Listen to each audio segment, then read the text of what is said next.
Hello and welcome back to the Golden Fanfics. I hope you enjoyed today's very special video. The final part of What If Deku Was Batman. Made by Just Low. And the story will be linked in the description like always. So leave a like, subscribe, and comment any fanfics you would like me to read. Now let's get into the fanfic. Legend of the Bat. Chapter 17. Beads of water descend from the sky. Each drop patters irregularly through the branches overhead. Rain drips down my cowl and beads off my cape in long-running streams. The silver fringe is mirrored by Shiratoko with her blackened outfit too. It's another common night lit by the blue hue of lightning flashing over the cliff we stare up at. The following thunder issues from within the mountain itself, as though it were a volcano rumbling in anger. Pine trees reaching for the light show sway in the wind. Each tower of trunk and branch shifts their shadows, merging and drawing apart with the dancing of their limbs. When Koda brought me here, I hear Shiratoko's faint draw of breath under the howling gust of wind. I don't need for her to tell me where here exactly is. I recognize the densely packed underbrush as the beast's forest. The location in which UA's summer retreat was attacked by the League of Villains. The place where Shiratoko lost her team and presumably Izumi. To think he was here the whole time. She stares up at a cave's entrance, and I put it together that this must be where Anarchy made his base of operations. The boy and I have more in common than I'd like to admit. I place a hand on her shoulder in an attempt to comfort her. Considering there are layers of Nomex and leather between that physical contact, I doubt she actually feels the touch. The harsh bite of the cold paired with the rain nipping at us makes it difficult to feel any warmth. You don't have to go any further. I give her shoulder a soft squeeze in an equal effort to assure her. She'd already done enough by agreeing to bring me here. After our kiss, she confided in me that she's seeing firsthand I was right about Izumi. She doesn't have the will to take him down herself. So she came to me. I understand. If I were to discover my mother and father were alive and that they had turned to a life of crime. I became Batman to fight injustice because of them, the same way she became a vigilante to avenge Izumi. There's no will to fight the justification of your cause to fight. No. Shiratoko shakes her head. Even though she doesn't turn her head in my direction, I know she has more to say to me. I wait for her to continue. When she does, she keeps her gaze on the cave ahead of us. We need to try reasoning with him first. He'll only listen if it's me. Seeing how discouraged she is already, I don't want to bring her down anymore by telling her there might be no getting through to him. It'd be wrong of me to get her hopes up as well, just for them to plummet. So all I can really say is, okay. The cave is the eye of the storm. It's a shelter from the rain, but the promise of peace is a beautiful lie. The long winding tunnel reminds me of the Yakuza's underground labyrinth. However, it substitutes steel for stone. Even with my night vision enabled, I'm aware of how the journey becomes darker the deeper we go. It's an eerie calm, the echo of rain radiating through the tunnel. Eventually, we reach a cavernous part of the rabbit hole. It's a hollowed out section with LED setup, the light illuminating a makeshift home that consists of a couch and a few mattresses. When I switch my night vision to see regularly, I also notice the finer details of a cluttered work desk and canned food. It's nothing like my base of operations, but it's certainly a living space. At its center is Koda Izumi himself, not currently donned in his usual Anarchy attire. The teen is wearing a different red hat this time, a cap with spikes protruding from the front. When he notices my presence, he gets to his feet quickly. You brought him here? The boy snarls with an accusatory tone towards Shiratoko. The stale air is thick with betrayal and resentment rather than thin. When I see Shiratoko flinch and lower her head in shame, I defensively step in front of her and between the two. I made her bring me. I shift the blame from her to me as best as I can. Both Shiratoko and Izumi direct their attention to me, each with varying degrees of surprise at what I said. Good. We need to talk. I keep that focus on me as I step more into the light given off by the LEDs. Izumi backs away, regaining the distance between us by taking back the steps I took towards him. There's nothing to talk about. The boy shakes his head in denial while trying to maintain the same hostile tone that he used on Shiratoko. You're no longer interested in collaborating? I raise a brow under my mask. It's a question that tests the waters without diving head first. I need to dip my foot in first, so to speak. You're the one who went to Penguin. He snaps, why should I trust you when you don't trust me? Shiratoko walks around me, finding the courage to interject. Koda, please. She pleads, just hear him out. Izumi falters. After that brief moment of hesitation, however, he stands as firm and stubborn as ever. I already gave both of you a chance to join me. You can only fool me once. He holds a palm up with his other hand clasping that one's wrist. I realize the stance means he's taking aim. At the same time I remember his parents were a duo that could shoot high-powered jets of water.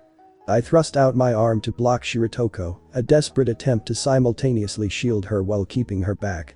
Watch out. But my warning is misplaced. Izumi fires a stream of concentrated water at me instead. The piercing shot strikes the armor plating that covers my chest, knocking me back, but not quite breaking through. Koda. Don't. Shiratoko catches me in her arms before I can hit the ground. So he doesn't use his water gun a second time. She positions herself in front of me to serve as a human shield. What you're doing is wrong. She keeps trying to talk him down, but I can see her words aren't getting through. I grit my teeth, worrying that he'll shoot her next if I don't make a move.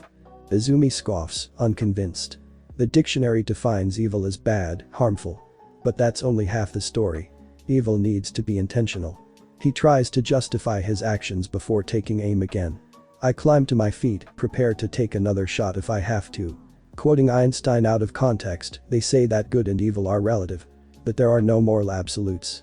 But Izumi apparently loves to monologue more than a classical villain would. They lie. Only 2 laws are needed to change society. Never use initiatory force and never cheat. The people who run our would constantly break both. Heroes break both. You too broke both. Having heard enough of his hypocritical rant, I brandish a batarang from the secret compartment in one of my gauntlets to throw. It hits its intended target, embedding itself into the tender part of Izumi's palm. The teen shrieks in both initial shock and pain, the bat-shaped shuriken protruding from his hand leaking blood. Enough. I rush him to end the fight before it can even begin. But suddenly, a grenade sails over my head and lands in the space between us.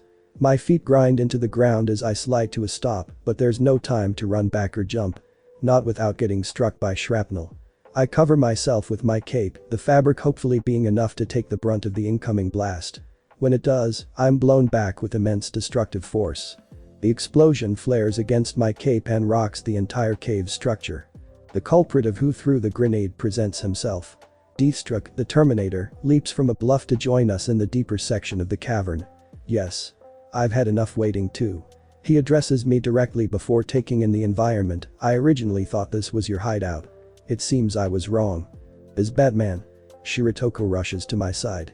I brush her off when she tries helping me up, doing so on my own. I'm fine. I tell her. And it's true. The blast actually helped if anything. It got my adrenaline going. I'm ready to fight. Deathstroke must have followed us here, observing us while planning for the best opportunity to ambush me. It seems he still hasn't given up on the bounty given by Penguin. Just you and me. He goads me using an outstretched hand with fingers that tauntingly beckons, come on. This time, I draw my bat-shaped projectiles from my utility belt, 4 for each junction between my fingers. The flick fire sends them spinning through the air at Deathstroke. The mercenary is more refined of a combatant than Izumi though. He dodges the assault, the blade stabbing the cave wall behind him instead. I charge the assassin directly, expecting him to do the same. I'm surprised when he runs towards the bluff he came from though. In an impressive display of acrobatics, Deathstroke grabs the ledge of it to flip his entire body over, feet pointed at the stalactites above him. When he descends, he does a half cartwheel to regain his footing. Rather than exert my energy the same way, I unlatch the grappling hook I keep attached to my belt and shoot the cable line to wrap around a stalactite. Once the hook is secure, a button press activates a powerful motorized pulley system that allows me to make a quick ascent to the higher point. Except, before I can reach the bluff, Deathstroke unlatches something of his own from his personal selection of tools and weapons kept in the arsenal that is his body armor. A metallic bow staff extends from each end like Darth Maul, turning on his double-sided lightsaber. The steel stick then collides with my jaw with a simple swing from the mercenary. The blunt blow makes me lose my grip on the grapple gun, and I fall into a rough roll. I'm sent tumbling into a deeper section of the cavern, flipping over midair and landing flat on my back. I can't help the groan that escapes my lips.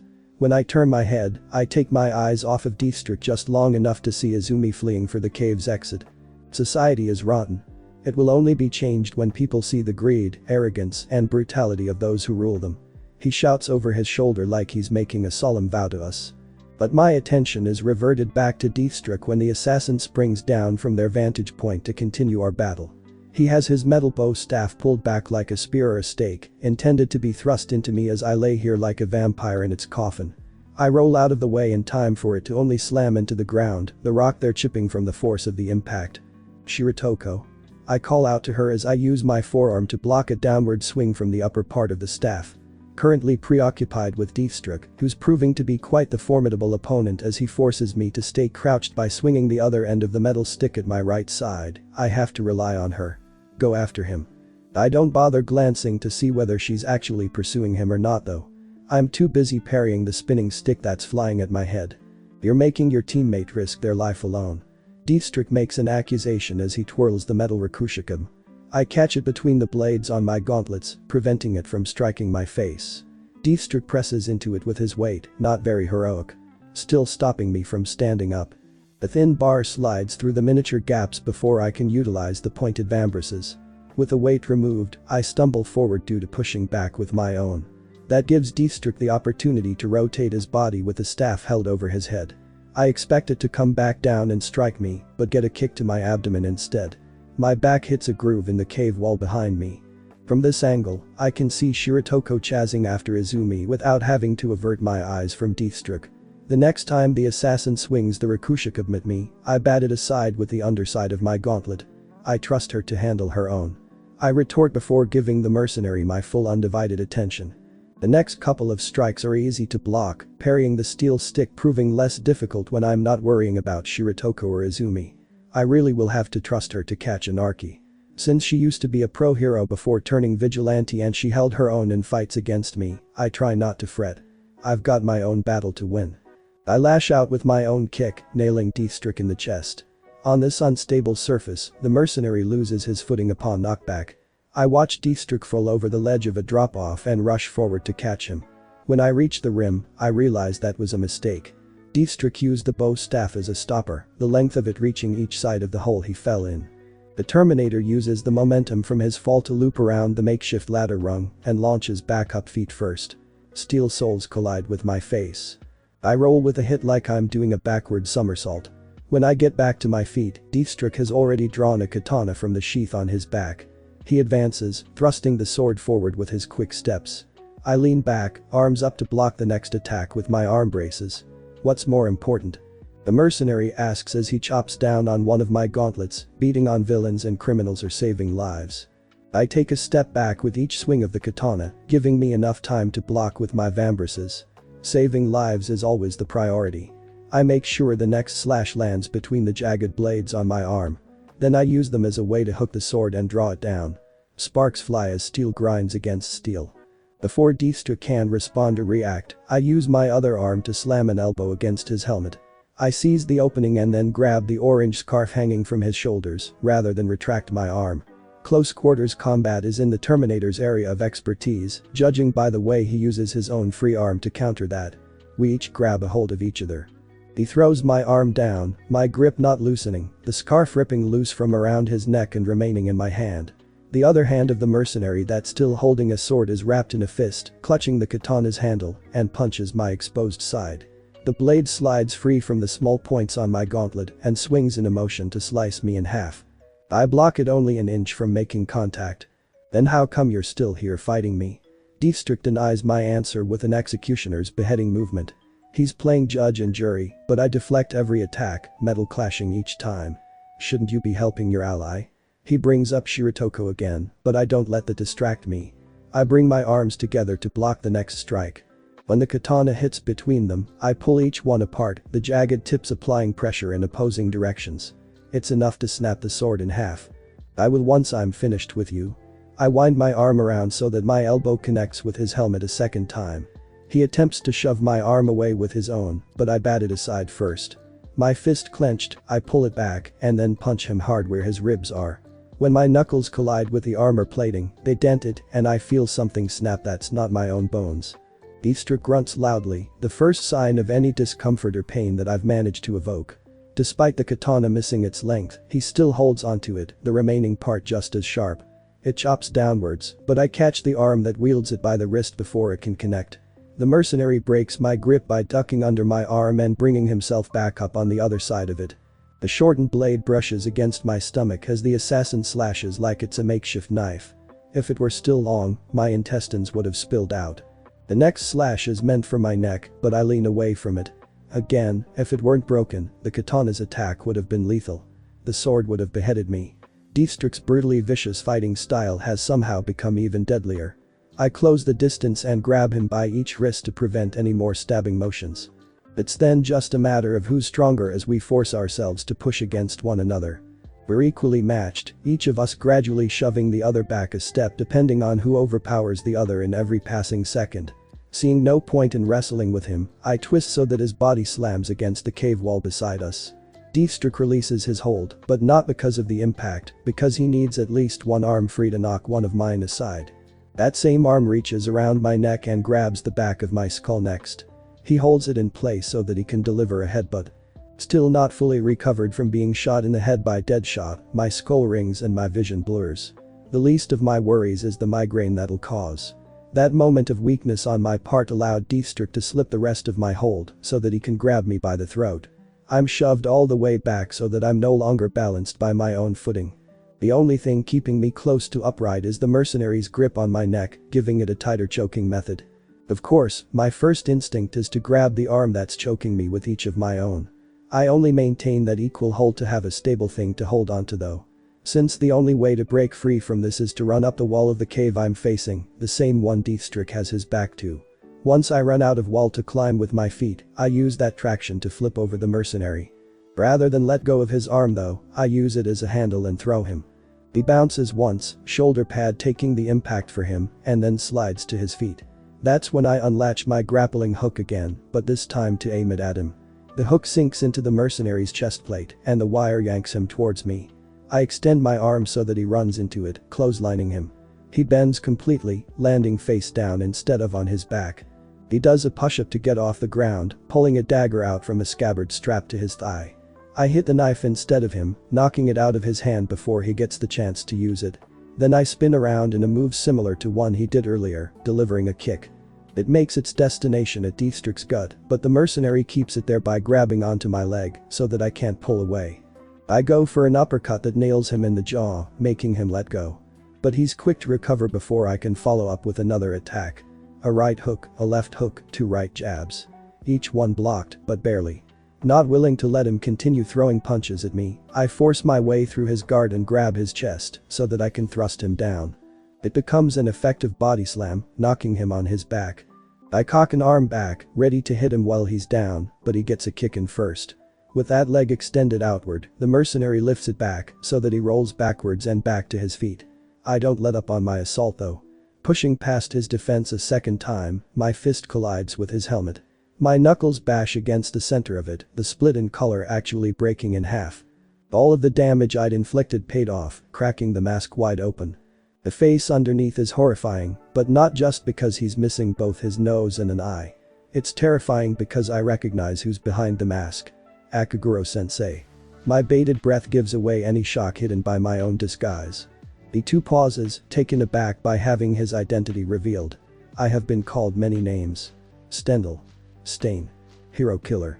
His one remaining eye squints as though looking hard will help him see through my mask, but nobody has referred to me by my given name in a long time. How do you know me? I have had many teachers train me many things. One of which happened to be the man standing in front of me now. Chisum Akaguro used to be my sensei during my earliest time of transformation into what I am now, before I left Japan. Though I don't use blades and daggers, I learned a lot from him. Fortunately, I haven't used any of his own moves against him for a connection to be made. I push back the memories of our history together and remind myself that he's my enemy. What he was then is no better than what he is now. He's what I fight against. I'm Batman. I know all sorts of things. I get into an Aikido stance to resume our battle. Knowing Akaguro, he primarily uses Japanese martial arts. It's better to combat that style with the same kinds, so that specific blocks or attacks are used. It'll help me predict what his moves will be. Akaguro, now Deathstroke, sneers at me. Then I'll cut you open and carve out the answers I seek. He brandishes a pair of sai before getting into his own stance. I'm well aware of how skilled he is at dual wielding. If he wasn't serious before, he is now. We begin our brawl with cautious attacks and careful counters. The exchange is a slow and even pace compared to before. We're both calculating the other's moves, waiting for a window of opportunity. Whoever makes a mistake first loses.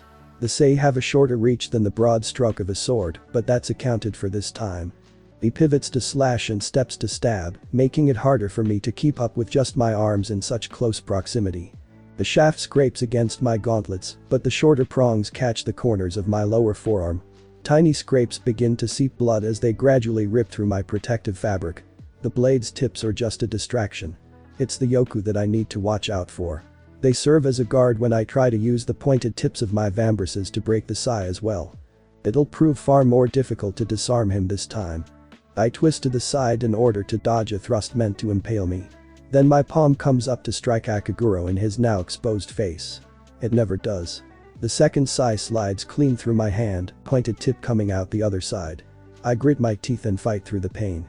Rather than pull away or allow him to yank it out for me, I wrap my fingers around the shaft instead.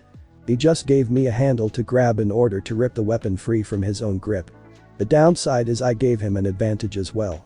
I can't strafe attack so well while being bound to him. The other sai sinks into my side, puncturing arteries that burn like they've been set on fire. Before I can shout a grunt, Akaguro brings an elbow up into my bottom jaw, making my mouth snap shut. My teeth clack together, saving me the trouble of having to grind them together myself. I try to tug on the sai that's still stuck in my hand in order to rip free, but Akaguro maintains his grip. The other blade comes up to stab through my outstretched arm, since I'm unable to avoid it. The hero killer turned mercenary, then twists the blade counterclockwise, breaking the bone it's worked itself under. I have no choice but to let go at this point, grabbing my limp arm with a still functional one. That leaves an opening for Akaguro to stick me with the other miniature trident, all three prongs sinking into the flesh of my thigh. He then lands a blow to my sternum, a wrist-mounted blade sliding out from a hidden compartment to join the others he stabbed me with. My body becomes a pincushion when his other wrist ejects another blade that pokes through my shoulder padding. My body wobbles before I'm kicked through a low-hanging flowstone, the rock crumbling with my bones. I try using my unbroken arm to block a strike meant for my face, but realize that it's a feint too late.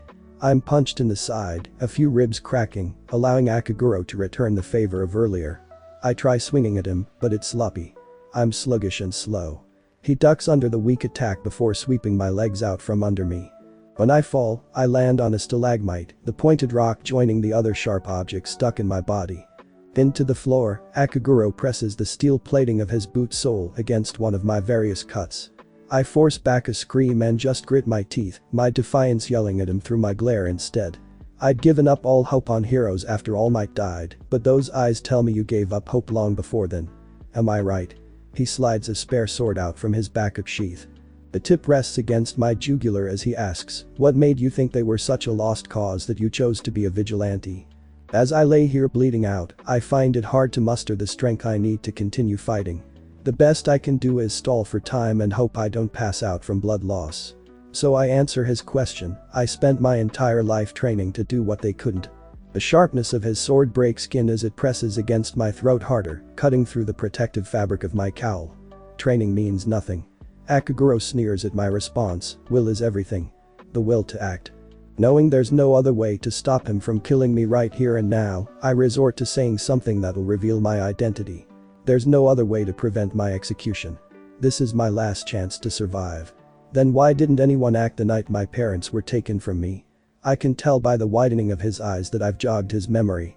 The blade pressed against my throat slackens only slightly though. You were the boy that I trained all those years ago. He mutters aloud as he begins to recall our prior student and master relationship. This is the only chance I'll get. This is his moment of weakness that I need to exploit. While he's still distracted, I muster all of my remaining energy to bring my elbow down on his kneecap. Each of our bones crack from the amount of force, not quite breaking, but it's enough to fill the cave with the sound of our screams. Akaguro topples over without one of his legs to serve as a pillar, mouth wide open. That's my window of opportunity to finish him off. I shove a fistful of pellets filled with knockout gas, instead of plain smoke straight into his maw. Green gas wafting from his gullet, my former sensei slumps over and falls asleep beside me. The two of us battered and beaten lay here on the cave floor unmoving. I think it's safe to say this match was a draw. Death had its eye against my throat, and it was by a mere miracle that I wasn't killed. Suddenly, I hear a shout reverberate from the tunnel that leads in and out of the cave. It sounds feminine. Shiratoko. I suddenly remember her chasing after Izumi. I can only hope that she's faring better than I am, but that scream wasn't very assuring. I need to help her. I have to make sure she's okay. Slowly but surely, I force myself to roll over. When the stalactite that I was laying on snaps free from the ground, filling the hole that it created in me, I realize why it was so hard to do so. Something climbs up my throat that I can't stop. A warm liquid. For a second, I think I'm about to vomit. When blood sprays out of my mouth like a jet stream instead, I reevaluate my condition. I'm in no shape to fight another battle, regardless of whether it's Izumi with no training or another enemy like Akaguro. Even so, I can't leave Shiratoko alone. I prop myself up on my unbroken arm and perform a shaky one-handed push-up. My legs don't want to work. They feel like jelly. Jelly that's cold from being left in the fridge for too long. They do a poor job of helping me move. I have to lean against columns of rock structures to remain standing. Only when I reach the tunnel is it easier to do so. All I have to do is follow along the wall. It holds me up no matter how hard I press up against it. I hear it before I see it. Grunts and shouts. The sounds of fighting. When I turn the next corner, I find her. Shiratoko is engaged in a battle with Himiko Toga. The crazed blonde does an aerial maneuver, skirt flitting up and flashing the white panties she has on underneath. The knife-wielding maniac slashes at Shiratoko without the finesse Akaguro has, but each attack comes close anyways.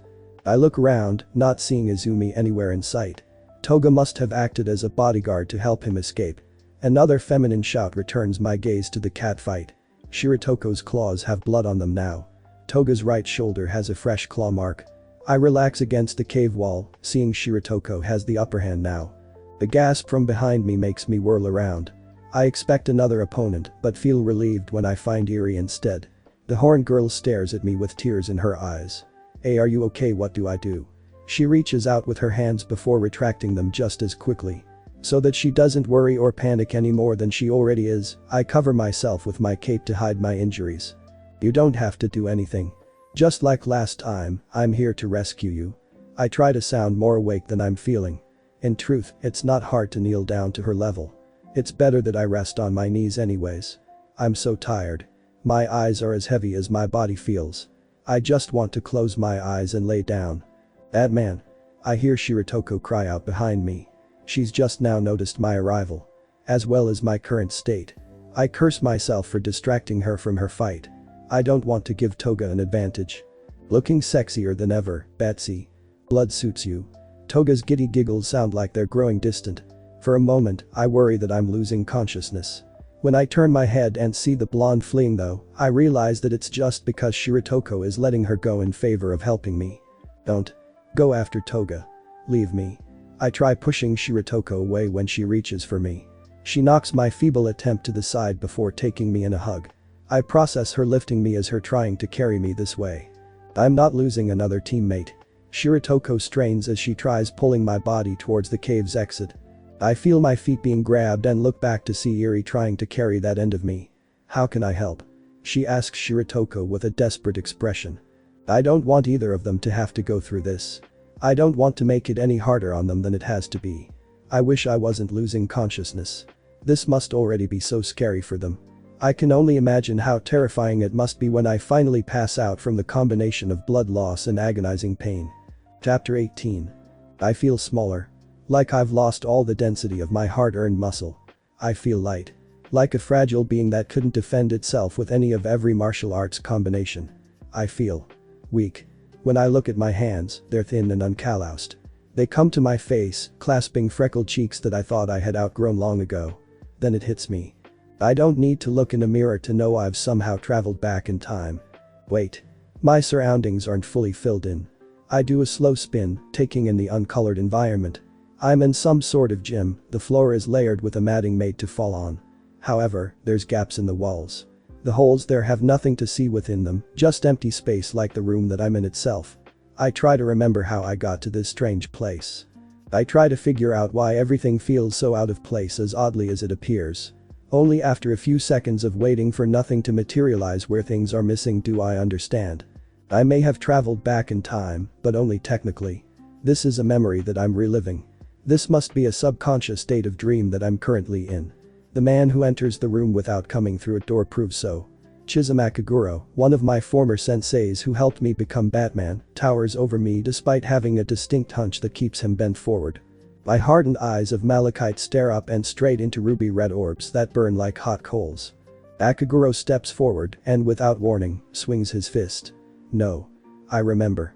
Back then, before I had learned to hone my eyes and perceive punches properly, I'd not consider the movement of his fist. Now though, I know it was no mere swing. His fist shot out like a bullet being fired from a gun. A perfect jab. A punch that couldn't be dodged or countered. Sloppy swings can be swept aside, but not that strike. It connected with my cheek so hard that I spun around before losing my footing. I can still feel the shock of the punch through history, the jagged bolt of pain archived in my memory. I had thought Kaken's punches hurt. The punch I received that day from Akaguro was the first true hit I'd felt. The pain swelled. It was horrible. Overwhelming. I had never experienced such pain. I never knew such pain could exist. Little did I know, there are much worse pains to be felt. Pains that I would be feeling from that moment forward for the rest of my life. To be painless is to be gainless. Akaguro had told me. It was an old saying that he'd adopted. And I wish you to gain much. He used that pain to teach me the first of his lessons. Healing is a slow and miserable process that gets worse before it can get better. The first day of his beatings, I longed to die. The second day I thought I actually might. I would slip in and out of consciousness without warning. It was hard to breathe, a sign I would only come to recognize years later as having several broken ribs. And although Akaguro had painfully popped my dislocated limbs back into place at the end of every beating, they would still ache with each heartbeat. I learned that my emotional pain could be felt physically. The lesson was meant to be that my emotional pain would heal in time like the injuries he'd inflicted though. I just never caught on. So when he tested my will to go on by asking if I still wanted to avenge my parents, I said yes. He had taken my response as a declaration of my conviction. So he then, and only then, truly agreed to train me. He had me look at myself in the mirror, completely nude. I barely recognized myself. My face was swollen to the proportional size of a kabocha. Bruises were modeling to all shades of the spectrum.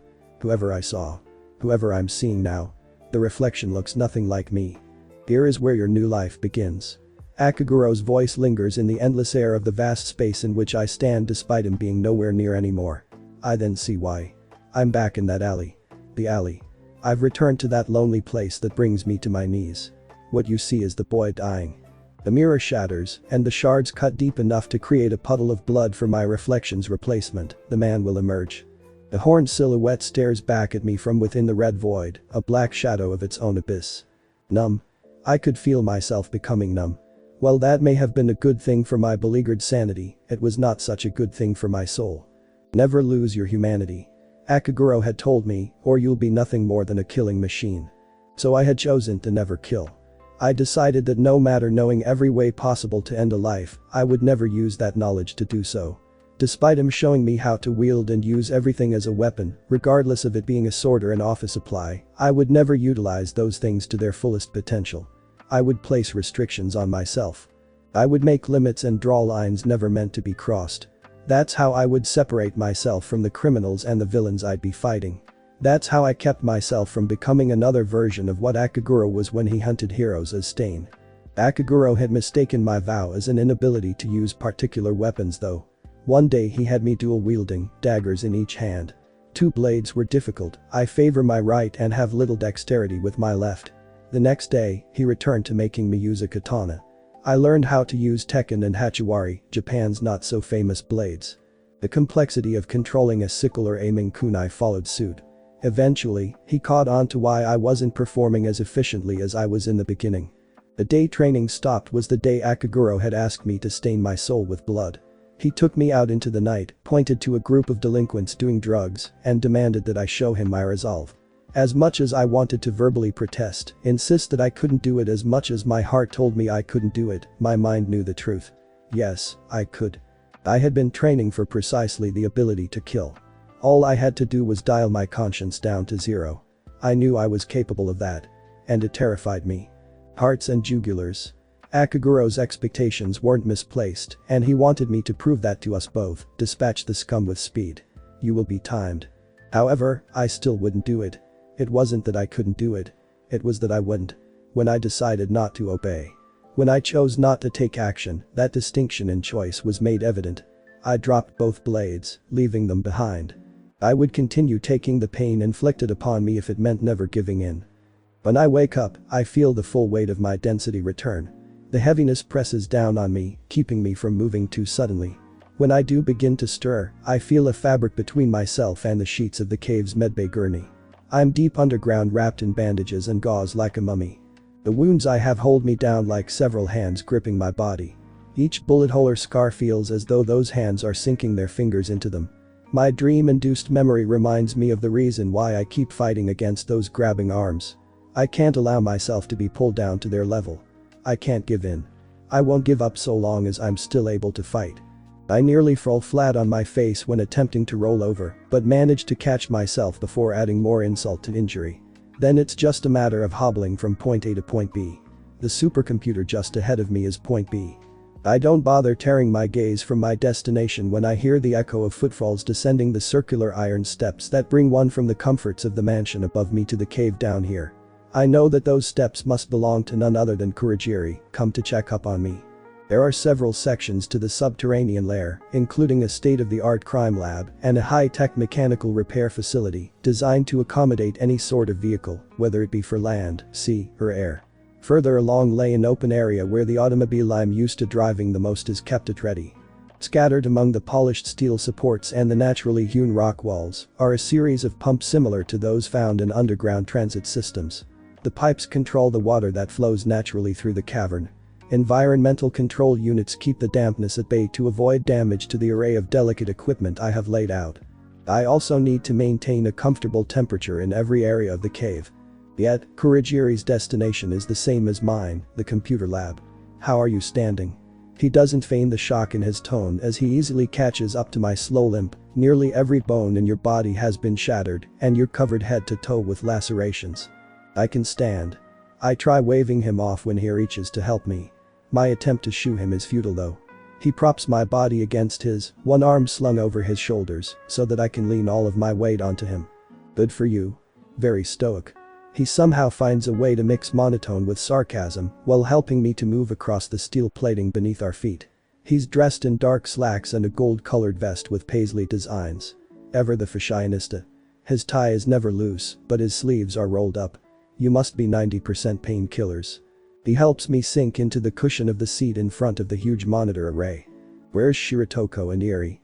I interrupt his attempts at humor by asking the first of the many important questions I have for him. Their absence after what happened in the other cave is concerning to say the least.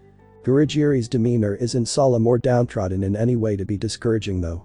Miss Shiratoko dropped you off a few weeks ago, but the tail end of his explanation does ignite a strong spark of panic within me. Weeks? I blow up from the blast of bewilderment. I can't believe that I've been out of commission for that long.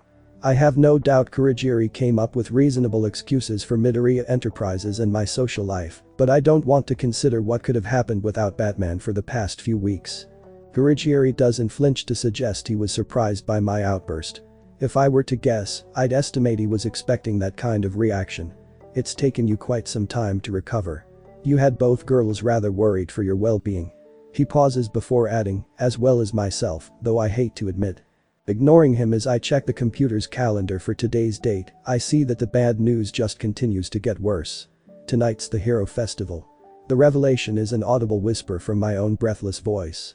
Kurogiri gives me a side-eye gaze before looking at the date marked on the digital calendar as well. Yes.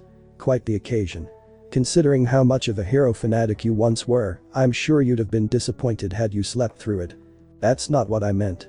I shake my head in frustration before holding it in place with a slap to my forehead. Izumi is going to enact whatever his plan is tonight at the festival, and I've had no time to figure out what it is nor prepare. Let alone prevent it. Kurogiri turns to face me as he begins to comprehend what I'm saying. He tries to protest per usual, "Sir, you are in no condition to be gallivanting around."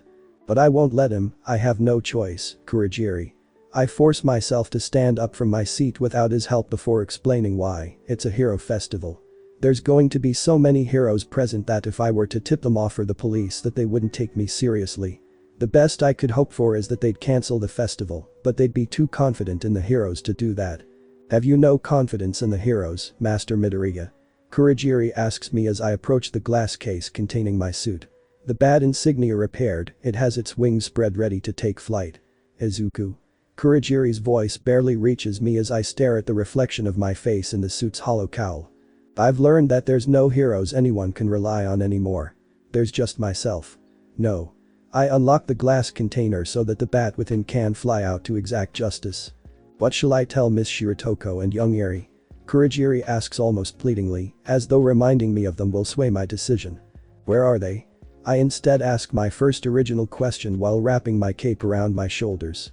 Kurogiri sighs as I begin sliding each piece of armor that makes up my suit into place.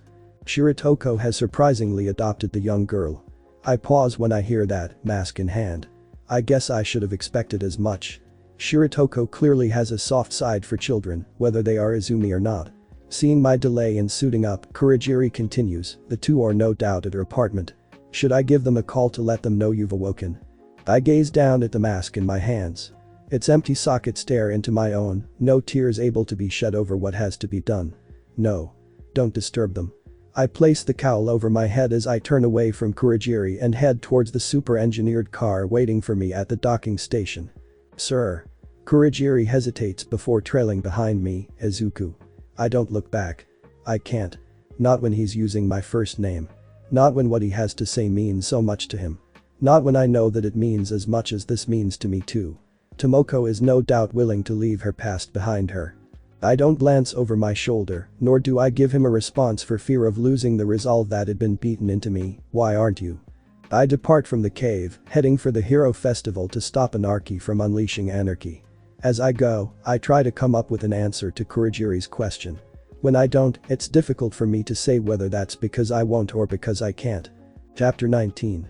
The Hero Festival is as bright as the stars shimmering in the night sky. Children with twinkling eyes cheer for the parade passing through.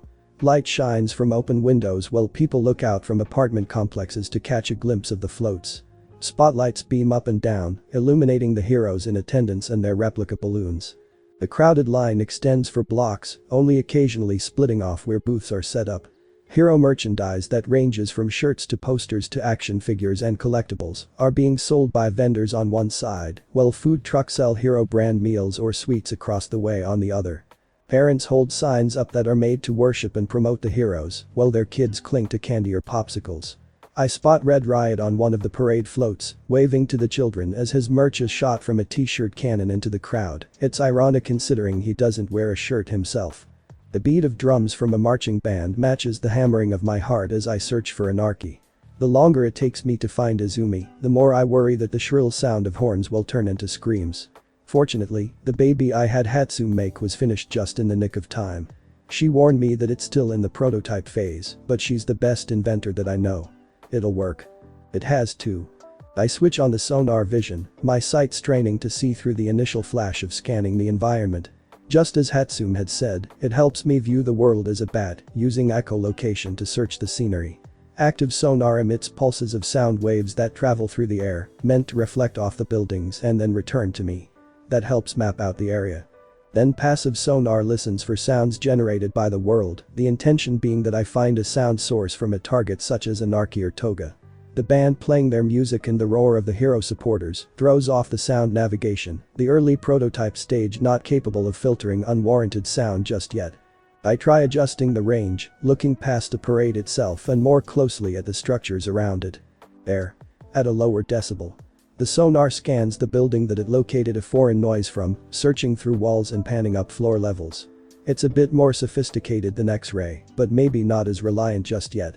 The sound source takes a shape then, a human form, that appears to be sitting down. Muffled moans form a silhouette of a mouth gag. Rope bending bounces its noise back to my cowl, displaying the person's wrists bound in a knot. A hostage. My feet move before I can think, carrying me towards the ledge of the roof I'm on, and then throwing me into the sky. I jump from one building to the next, heading for the supposed hostage. Someone is being held against their will, and I don't think it's a coincidence that it's during the same date that Anarchy vowed to strike. It's my first real clue as to finding Izumi and Toga so that I can thwart their plan. When I make the leap for the building that the person being held captive is in, I land on a patio instead of its rooftop.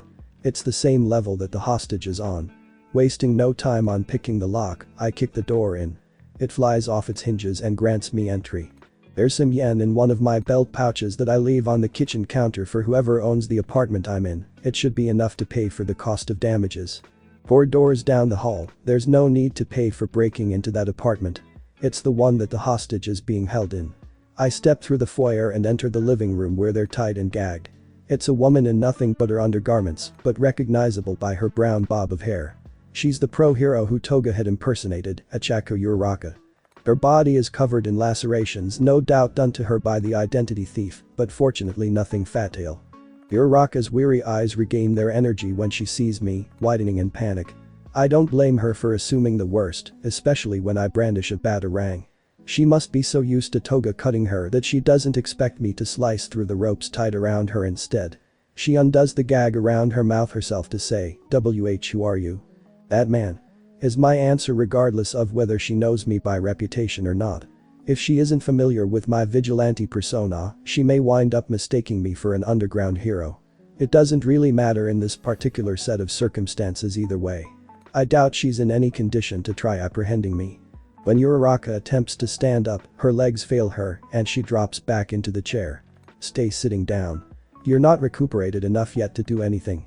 I offer her the first aid kit that I carry with my other supplies and tools before adding, take something for pain if you have to, but you should at least dress those wounds so they don't become infected. She's apprehensive about accepting the medical kit, but only momentarily.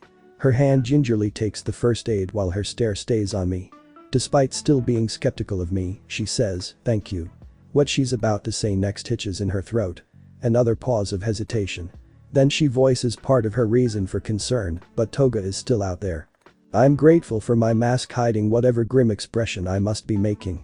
Midoriya is already wary of me, I don't need her mistaking my frown for any reason other than sharing that concern. She's right. Toga and Izumi are still out there, and I have to find them. I have to stop them. Since they aren't here utilizing Midoriya as a captive, I need to determine whether or not they're sticking close by. So I ask, how long ago did she leave you here? Midoriya's face crunches as she thinks about the answer to my question. After a moment of being pensive, she looks up at the clock that's mounted to the wall of the open kitchen. About 20 minutes, maybe. She sounds uncertain, but her estimate will have to do. 20 minutes. It's less than an hour or more, but still long enough to have slipped into the crowded festival wearing some other disguise. I hum my own contemplation as I too consider the time. I should check the rest of the apartment. I verbalize the next step in my thought process to let her know I'm not leaving her when I head for the bedroom door. She's a grown woman, a pro-hero no less, but she is still a victim. She's allowed to be scared of being left alone. I know what that's like. I avoid becoming distracted by that intrusive thought by searching for any more clues in the apartment. If this place was being used by Toga and Izumi, then there must be something that'll hint to their plan and potential whereabouts. I almost regret searching. Under the mattress frame are porn magazines, and in the nightstand drawer is a vibrator. Mixed in are photos of bruised and bloodied people. The type of stuff a psycho like her would get off to. The bathroom isn't too out of the ordinary. Cabinets are stocked with the usual toiletries. Towels are folded neatly. I notice a few dried specks of red on them and take that back. I doubt those stains are from cleaning detergent. I just hope the blood is her own. When I cross the hall to a second bedroom, I find a telescope stationed by the window in it. This room must be Izumi's. I look through the scope's lens to see what it's pointed at. It gives me a good view of the central plaza. That must be where the parade ends. That's where the most people will be gathered. All the heroes will be in one place. That's the perfect opportunity for Izumi to do whatever he has planned. I then search the papers cluttering a desk. They're mostly sketches and drawings. It takes me a while to realize what of. Some sort of miniature pipe machine with 2 tanks. The other papers are mathematical formulas. Next to those is chemical ones. I recall what Izumi said about getting rid of quirks. I think about how he intended to use Eri. The Yakuza was using her blood to manufacture quirk erasing bullets. Blood. Toga. That's why Izumi worked with Toga. Something to do with the blood. I take another look at the chemical formulas calculated by math equations. Then it hits me. I hurry back to the telescope, using it to get a closer look at the parade balloons. Mounted by their helium tanks are mechanisms similar to what Izumi's drawings designed. So that's why they were at the blood bank as well. They mass-produced a liquid blended with Eri's blood that could be vaporized. They've made a quirk erasing gas that they intend to release on the heroes and civilians here at the festival. Batman. Uraraka calling me with a sense of urgency makes me pull away from the perspective lens of the telescope. It sounded like she was shouting for help. I'm back to the living room as quick as I can manage to see why. She's edging herself backwards on the floor, chair toppled over. I turn my head from her to see what she's trying to get away from and find none other than Himiko Toga. The blonde is wearing her usual sailor uniform with two butcher knives in either hand. So it was you who tripped the alarm. Her accusatory yell has me noticing the motion sensors mounted to the front door far too late that I can forgive, but not you also letting a Chaco go. Who else would hang out with me if she were to escape? Playtime is over, Toga. I get in between her and Uraraka in case she decides to make a move before asking, where's Anarchy? Purposely avoiding using Kota Izumi's name in the presence of Uraraka for Shiratoko's sake. Oh, my dear delusional Dark Knight. Toga's pointed grin stretches ear to ear, playtime has only just begun. She comes at me with the energy of a child ready to play, that's for sure.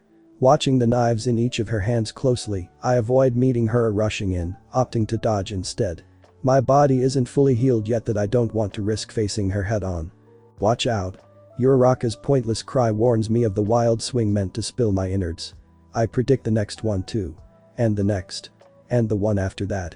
Each attack is easy to evade so long as I keep my eyes trained on the weapons in her possession. That is, until she mixes it up with a kick. I was too fixated on her hand movements that I neglected to watch her footwork as well. She nails me in the spot where I was pierced by a stalactite in Izumi's cave, aggravating the fresh wound. It sears with pain, and I wind up favoring my other side. Toga isn't as skilled a combatant as Akaguro, but she notices the moment of weakness and exploits it. The tip of one of the blades catches my upper shoulder, leaving a tiny scratch the size of a paper cut, but coming close to stabbing the tendon there. The second knife comes up in an uppercut. I throw up my gauntleted arms, crossing them. The blade connects with the vambraces covering my forearms, resulting in a resounding clang. Still not yet recovered from my bloody brawl against Akaguro, it admittedly knocks me backward a couple feet. I grunt as I force myself to push through the fatigue in my muscles, aiming a fist for Toga's head. I need to try and finish this fight quickly rather than drag it out. The previous blade catches my outstretched arm, metal clashing again when it brushes up against the metallic glove. I push off to throw it aside, but neglect to deflect another kick that hits the center of my chest. I'm knocked backwards even further, almost falling on my back. My legs strain as they force themselves to keep me standing upright. I give them a short break by kneeing her in the stomach. Toga stumbles back, blood leaking from her mouth, hunching over in pain. I would rush her while she's wounded if I were in peak condition, but can't take the chance in my current state. Nice one, Batsy. She says through red-stained teeth, this will be even more fun than last time. I bring my arms up in a defensive stance, but in reality, I'm already tired. The fact Toga is making light of the situation is discouraging. But I know I can't stop. The raised arms was a distraction. Like her, I lead with my legs instead. A side kick aimed for her head whizzes through the air. Before it can connect though, she catches my foot. I grit my teeth and despite the aching protest of my ribs, twist my sides to bring my other leg up in an aerial spin. She bends back with a startled look, cat-like eyes bulging in surprise, but she succeeds at avoiding that kick too. My heel only manages to split a few of her blonde hairs. She slams into me then, driving a knife into the side that I've been avoiding leaning on. I can't hold back the shout that escapes my mouth, but retaliate by stomping on one of her feet at the same time. I notice she's leaning too, prioritizing one side. I catch the next swipe of her knife before applying pressure to her wrist to make her let go of it. When it falls, I catch it before it can hit the floor. The blood she wanted to see so badly would wind up being her own. I spin her so that she's facing me with her back to the wall instead of the door. Then use the knife she dropped to pin her to it. It slides through her clavicle and into the wall. For extra measure, I bend the blade by its handle. Then hop back to leave her there. It wasn't an accident that I went for the shoulder. I tell her as she presses a hand to the fresh wound. I saw you favoring one side. It made me recall her fight with Shiratoko in the cave, since I was given a similar circumstance after fighting Akaguro. You had a shoulder injury not too long ago. You came back too soon. I'm sure Kurogiri would make some snide remark about the irony of that last statement if he were here right now. If you fight dirty, I can only imagine what you're like in bed. Toga licks the blood seeping from her mouth and around her lips. It's anything but seductive. She then grabs the handle of the knife that's keeping her pinned to the wall, trying to force it out. Stop struggling. I try to warn her before she severs something that'll make her bleed more. That knife isn't coming out of that wall. Not at the angle you're at. But she doesn't accept that resisting her capture at this point is futile. She just keeps tugging at the knife to no avail. You did it. Uraraka breathes a sigh of relief from behind me. When I turn around, I see her struggling to get off the floor. Not quite. I say in regards to Izumi still running rampant and his plans still in motion. Though I don't think she knows about that part by the way she cocks her head in confusion. She has an accomplice who's going to attack the festival using the parade. So I explain the situation to her as I reach out a hand to help her get up. Before she can reply or take my hand though, somebody else enters the room. What did you do to her? I turn my head in the direction of who's shouting and can't foresee things getting any worse. The number one hero himself, Lemillion, is here. His usual copy of All Might's smile is replaced with a frown, but he's kept the fists capable of smashing. He glances between Uraraka in her state of undress and Toga who's been stabbed, misinterpreting the situation. This is all a big misunderstanding, but rushes forward with a burst of electricity before I can explain. Channeled by literal energy irradiating off of his body in voltaic arcs, he closes the distance between us faster than I can blink. A red glove connects with my jaw hard enough to knock a few teeth loose. Blood secretes from my damaged mouth, making me taste copper. Then I go down. I'm sure if he wanted to, with just a little more power, he could have knocked my head off. His restraint is the only reason I'm not unconscious or dead right now. Mirio, wait. Uraraka scrambles to stop him. He rescued me. You've got it all wrong. He's a vigilante, Uravity. Not a pro hero. But Lemillion suddenly surprises the two of us by saying he's well aware of who I am. That he meant to punch me. He removes his cape before draping it over Uraraka. Use this to cover yourself. Suddenly aware of her lack of clothing, the brunette blushes as red as the cape she uses to conceal herself. Once she recovers from the embarrassment, she returns her gaze to me. You're a vigilante. A hint of betrayal is in her tone, but she also appears to be hesitant of taking action against me, but I may be able to appeal to her if not Lemillion.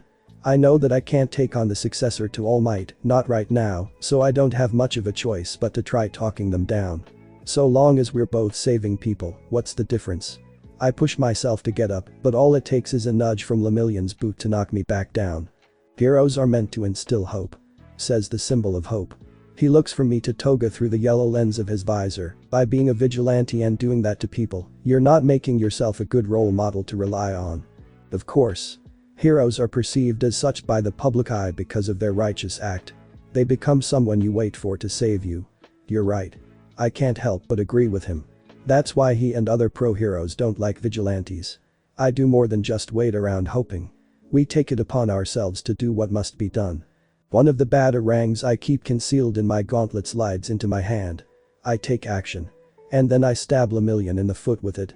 Taking his permeation quirk factor into account, any other attack wouldn't have had an effect had he made himself intangible. However, so that he doesn't phase himself through the floor, he must keep the soles of his feet solid to at least stay grounded. It's little weaknesses like this I found that make studying quirks worth the trouble, friend or foe, since I never know when it may come in handy to be prepared. It's a trick that will only work if used when taking him by surprise though. It's something that will likely only work once when it comes to catching him off guard. I doubt that it'll give me that much of an opening for that long either. So instead of following up with another attack, I turn and run. If I face Lemillion now, I'll lose. So I choose to flee instead. I go for the window overlooking the festival's parade and jump straight through it. The glass shatters before raining down on the street below, making way for me. Wait. I hear Uraraka calling out behind me over Lemillion's screams. Too late. I'm already airborne. One of the spotlights below catches me, drawing the attention of the crowd's commotion. People point fingers and exclaim things about the disruption I've caused. I'm not used to drawing the public eye, but perhaps this is a good thing, considering the parade will be redirected and the festival called off. When I land on the red riot balloon, I can see Kirishima directly below me. Joining him on his parade float is Kaken, who stares up at me with a narrowed glare. I can't hear him from up here, but I can read his lips. It's that bat freak. Is what he's no doubt shouting. Classic. Good to know that's what he thinks of me. The last thing I need to do right now is fight with Kaken. I think I'd rather take my chances with Lemillion. Rather than have to face either of them, I use the bladed prongs attached to my gloves to cut the lines keeping the balloon connected to the float. It begins to float skybound, strings no longer holding it in place. I'm about to be carried away with it, but so is Izumi's quirkless gas spraying device. It'll hopefully reach a height where it'll have no reach on the crowd below. I run along the balloon before taking a dive for the next to cut that one loose too. Chapter 20. The jagged blades attached to my arm slice through the remaining strings of the final parade balloon. Part of me wants to breathe a sigh of relief, but I know that this is far from over. The balloon ascends just high enough for me to see Izumi on the plaza clock tower, garbed in his anarchy attire. It seems we're both dressed for the occasion then. When I jump from the balloon to the tower's ledge, it's at the stroke of the next hour. Izumi wields the cane he's been using since the beginning. When the top flips open, I realize that it's more than just a way to keep himself upright on the stilts beneath his coat. A button as red as his outfit juts out. Not all of the balloons are out of range just yet. I'm not willing to take the gamble that the button doesn't activate the gas sprayers attached to them. I flip open a batarang like a switchblade before throwing it in an arc that'll knock the cane out of Izumi's hand. After a shout of outrage, he directs that anger towards me. You. Turn yourself in. I try appealing to him before the heroes can take matters into their own hands. If Izumi is protesting against me, I don't want to consider how he'd react to their interference. I don't want to think that he's too far gone. It's not too late. So I plead to him. Not just for Shiratoko's sake, but my own. I can't let this boy who'd been abandoned go unsaved. Still demanding people to fall in line with your brand of justice, Batman. He fires concentrated jet streams of water towards me that prove just as difficult to dodge as gunfire would be. Each shot sprays hard enough to poke holes through my cape as I run forward to stop him. Before I can get a tackle in though, one manages to strike my chest. My body twists over the ledge as gravity tugs it towards the populated evacuation below. Before I can plummet to the pavement, my hand catches the corner, gloved fingers clinging to the ledge. The downward drag being stopped so abruptly strains the muscles in my arm, making the nerves there scream just as loud as the crowd below. Still clinging to your beliefs, I see. Izumi quips as he looks down at me from above. He grabs the cane again, but not to press the button, to whack my hand with. Just let go. The stick smacks my fingers hard enough to make me lose my grip. My fingers slip and I'm falling again. I have to act fast. The time it takes me to unlatch the grappling hook from my belt and shoot the line ticks away on the clock above. It almost marks the moment of my death. When the pulley system hoists me back up, I bend my body so that I flip over Izumi and the ledge he's on. My feet go first instead of my head, landing a kick to the boy's stilts and knocking him over. While that's enough to bring him down, it doesn't make him let go of the cane. Stop. I shout at him despite knowing it'll be a futile attempt. Izumi presses the button. My head turns towards the sky. Where the balloons are. The mechanisms attached begin releasing the quirk-erasing gas that the balloons are filled with. It mixes with the clouds, but doesn't rain down. Thank God. They floated high enough that it won't affect anybody. With my attention on the balloons though, I neglect to watch Izumi. You ruined everything. He brings the cane down on me like a baseball bat hitting a home run. The wood snaps in half, and the electronics within come loose once it connects with my body armor. What Izumi does next though is what really bests me. He charges into my abdomen, wrapping his arms around my waist. The tackle then carries us through the glass of the clock and into the tower. We're falling through a network of gears, cogs, and wheels. Our bodies twist with the momentum, but I know we're bound to land on one. So I take it upon myself to flip us. I turn us so that it'll be me who takes the brunt of the impact. The giant gear that we crash into continues spinning, matching my vision after the collision. Izumi lays on top of me, having been protected from the fall, using me as a human pillow. He raises the remaining piece of his cane like a stake, prepared to bring it down like a dagger. There's not much that I can do in this state of vulnerability to stop him. The gold face mask he had on fell off during our scuffle. I can see the face of a killer masquerading as a child's. I bring my arms up to shield myself, the pointed tip stabbing into the mesh that covers them. I'm much too disoriented and injured to overpower Izumi though. All I can do is try appealing to him again. I reach back and pull my mask off my face so that he can see me for the man and not just the bat vigilante. Don't. I push the makeshift stake away the same time that he pulls back to try stabbing me again. Before he can though, I shout the only thing that comes to my mind that may be able to stop him. Don't be a killer like the one that took your parents. It's what I would need to hear to stop me if I were him. He pauses mid-downward strike, the point stopping right above my eye. I can see into his own widened ones. I can tell that my words manage to reach him for once. Seizing the moment of hesitation as an opportunity, I whack the broken cane handle free from his hand. The wooden stick clatters 4 times before rolling off of the gear we're on. Izumi's expression contorts from surprise to fury, but I'm quick to let him know that I didn't just say what I said to gain the upper hand. I had my parents taken from me by this world too. I remind him. That gives him pause a second time.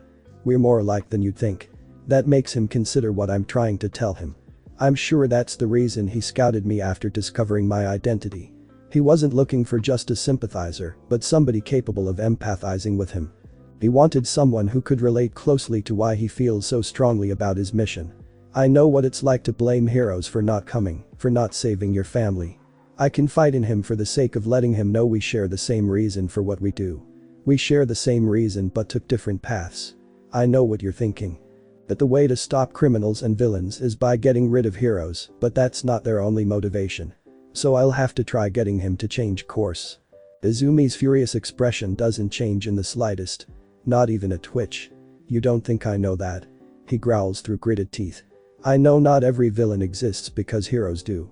The hand that was holding the cane now made empty clenches into a trembling fist as he shouts, but I also know they all exist because of quirks. Ah. He doesn't just hate hero society. He hates quirks above all else. Maybe that's the difference between us then.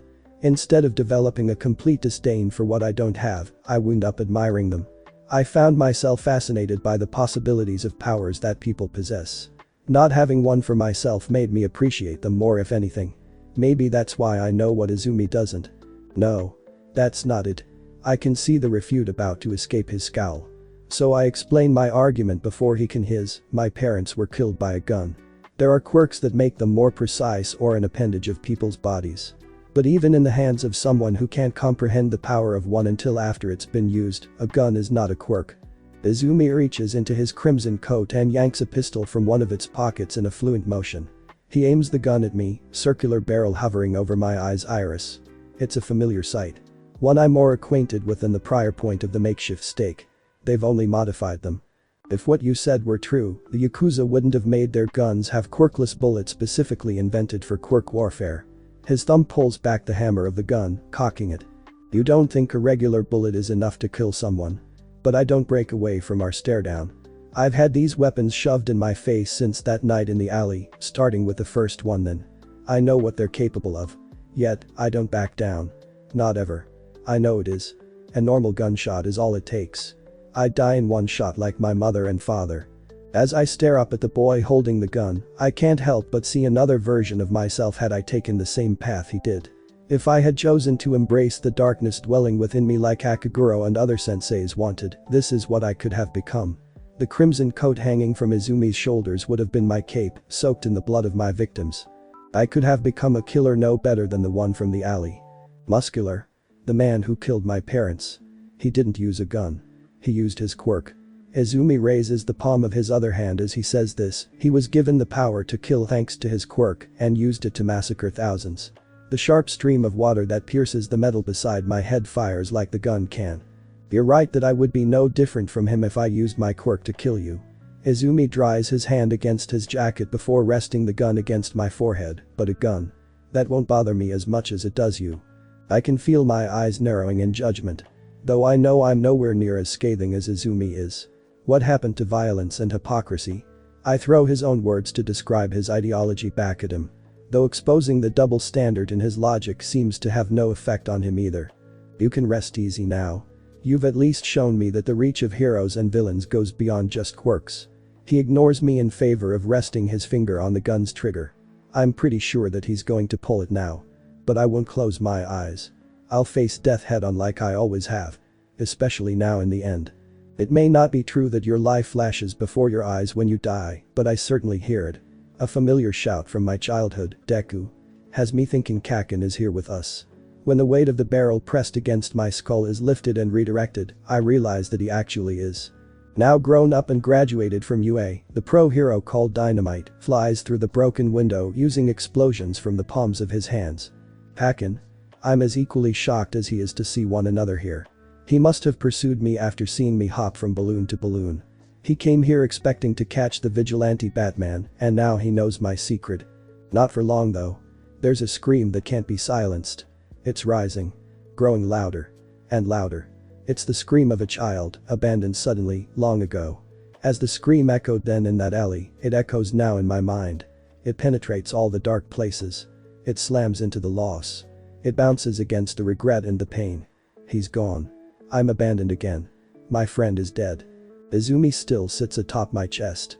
Anarchy still wields a gun. Its barrel is smoking. Now that I'm the one on top of him, I let loose a barrage of hits that knock teeth loose. I feel like I would have kept punching had a different darkness not overcame me. Kurogiri's warp gate catches my next swing, pulling me into his portal's embrace.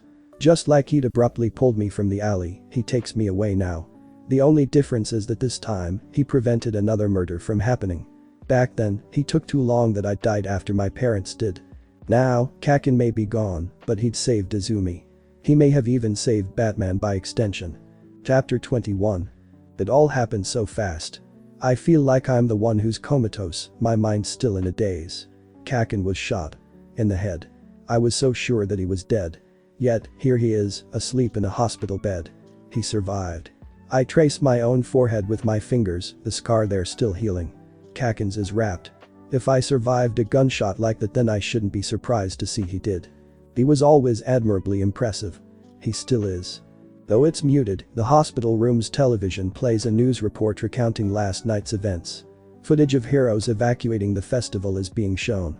When the content switches to Kaken being wheeled into the back of an ambulance on a gurney with Izumi in handcuffs not too far behind him, I grab the TV's remote. With a click of a button, I turn subtitles on so that I can read what the reporter is saying. Most information is kept confidential, but the story covered paints a colorful picture. Since I was sighted on the scene, tampering with the float balloons, I'm being accused as Izumi's accomplice. Without Kaken conscious to say otherwise, it's to be believed that I was the one who shot him. Now not just a vigilante, Batman is considered a fugitive. At least the anarchist, Izumi, is being taken into custody. After the beating I gave him, he wasn't able to flee before more heroes than just Kaken could arrive at the clock tower. As soon as I heard Kaken was alive, in critical condition but alive, I had Kurogiri warp me to the hospital. Of course, dressed down. I removed my gear and came as Izuku Midoriya. I came here as his friend to support him. Though he knows that's not who I am anymore, it's the least I could try to do. I know there's going to be a lot to talk about when he wakes up. I just hope he wakes up sooner rather than later. He's so pale. His skin has become ghostly white. Even with tubes pumping blood into him, all color has drained from his face. His normally pointed blonde hair has fallen flat, as lifeless as he lays. I expect him to open his eyes at any given moment. I wait for him to yell at me for looking down on him. He never does either of those things though. Suddenly, there's a light knock on the room's door. I turn my gaze from Kaken, expecting to see a doctor or a nurse. I'm surprised when it's none of the above. The visitor isn't even one of his friends or family. It's Shiratoko. The fellow greenette has her hair tied into a bun. I notice she's wearing black as though she's dressed for a funeral. I can see her reluctance to be here when it's clearly not for him, but likely just for me. I can assume that's the reason she's here anyways. Maybe it is, maybe it isn't. I don't really care anymore. I'm more worried about Kaken's condition. I return my gaze to him. I stare at his fragile form to remind myself that it's my fault that he's winded up this way.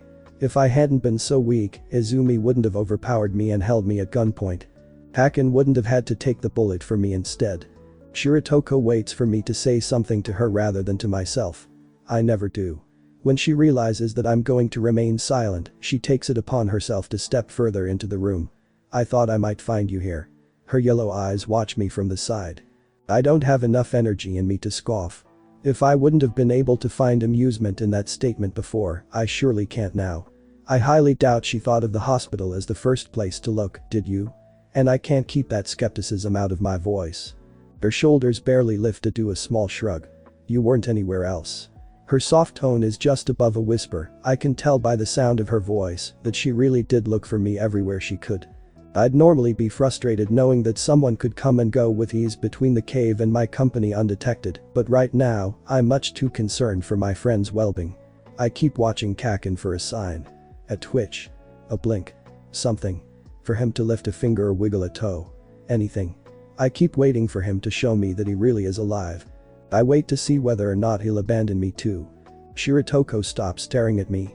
She finally looks at him as well now. She sees how motionless he is. The comatose corpse doesn't return her gaze though, he keeps his eyes closed. I'm sorry that I wasn't there. Her apology is unexpected.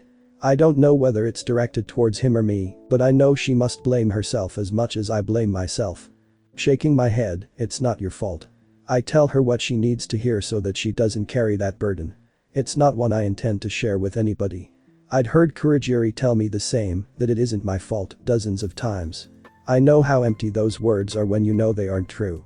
But I say them anyways.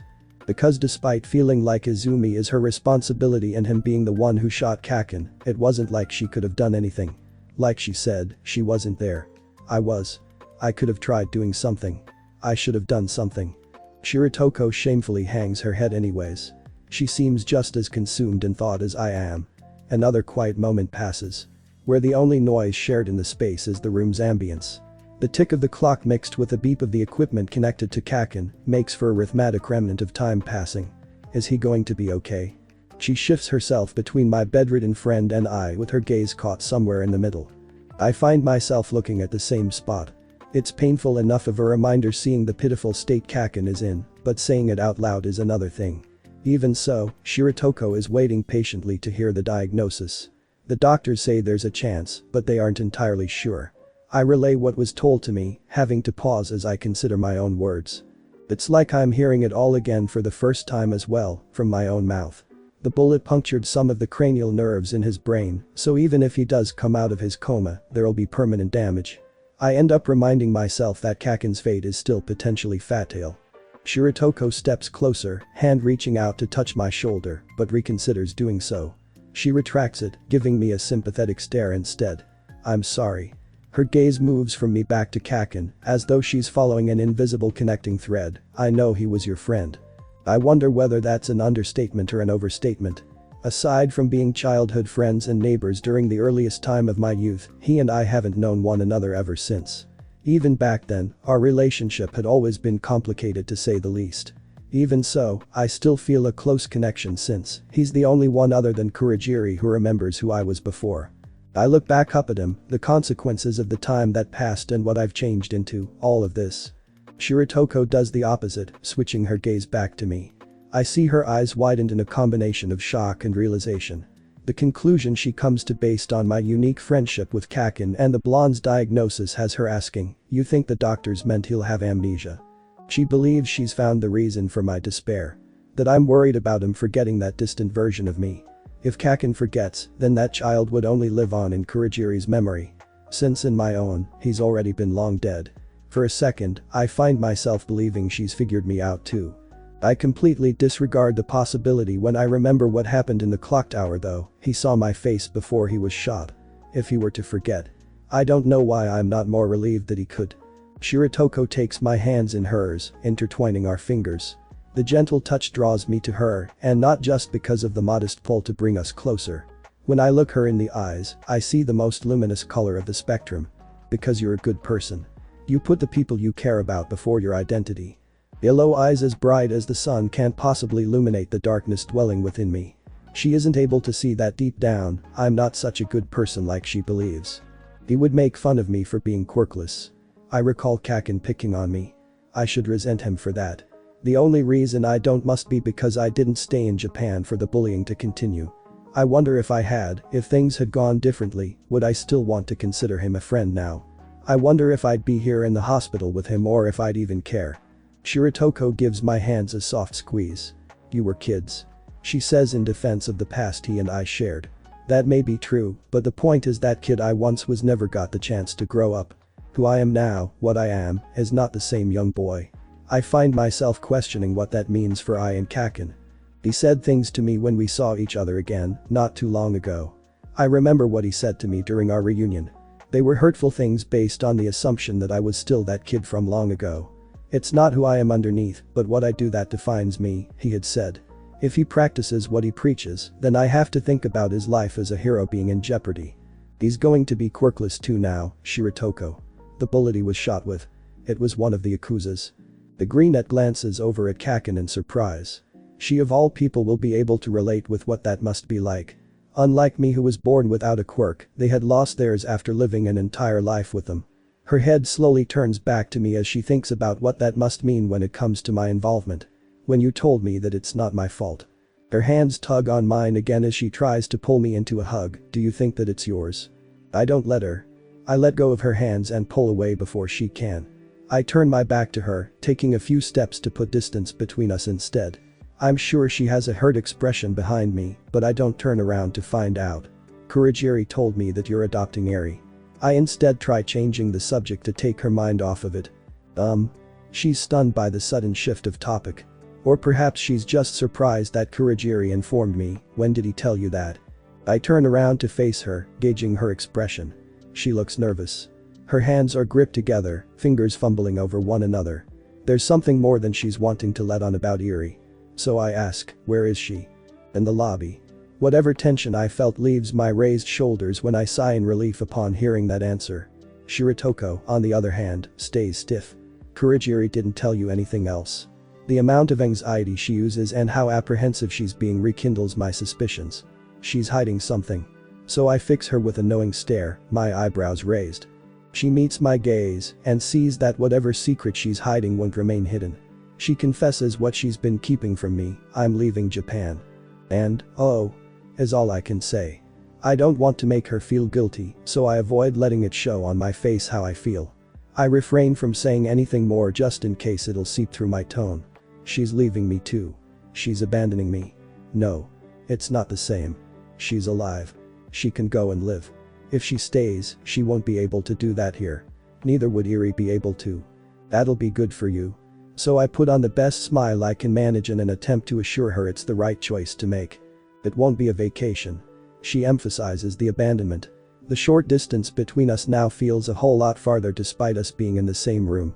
She lets me know that she won't be coming back. I'm moving to America. Permanently. I know it's not meant to hurt me the way that it does. I don't intend to hurt her either when I reply, that's fine. If you're looking for my permission, you don't need it. But I'm sure that I still do. It's not an easy conversation to have. Goodbyes never are. Then again, I don't normally get the opportunity to say goodbye. You did plenty. Both as a pro-hero and vigilante. You can live life normally now. You deserve that. My main goal is to make sure she doesn't feel guilty for choosing a way out. Not everyone gets that chance, after all. What about you? She asks. As tempting as it is to follow her when she says, come with me. That path isn't the way I'm meant to go. Not me. I turn my head away from her and find myself looking at Kakin. He wouldn't have ended up that way if it weren't for my crusade, but it's also my mission that'll prevent such a thing from happening to anyone else. That's what Batman is meant to be, at least. Batman is meant to be the hero everyone deserves, even if it's not the one they need right now. So I tell her, you know that I can't. Of course, she disagrees. Just like everyone else, she doesn't understand. You've done plenty too. You've given this city everything. She thinks that what I've done is enough. If people still miss All Might, if they still need Lemillion to give them hope, then I haven't. Not everything. I haven't done all that I can, not yet. Her yellow eyes look into my own, widening ever so slightly. My God. She turns away, no longer able to look at whatever it is she saw. For you, it's over when you're dead. Isn't that right? My mouth doesn't open to deny it. It can't. My body has already taken so much damage as it is. If nobody has gotten lucky yet, they will eventually. Maybe a villain. Or maybe just some punk with a gun. But I know she's right. I'm fighting a never-ending battle, and I'm bound to give out eventually. There's no such thing as retirement. But I have to keep fighting so long as I still can. This city will always need Batman. Shiratoko shoots me with a sharp stare, but it's her words that dig into me like daggers. This city. Are you? There's an edge to her tone that cuts deep. So I turn away from her. I avoid her gaze, my own darkened by the shadow hanging over me. Is that all you came here to say? I ask on the assumption that she's finished. She's already left her mark on me. A permanent one over my heart, crossed out by 3 slashes. I don't want any more added insult to injury. If all she came here to do was convince me into coming with her to America, then there's nothing more to be said between us. Or so I think. Instead of hearing her shoes tapping towards the exit, I hear her say, just one other thing.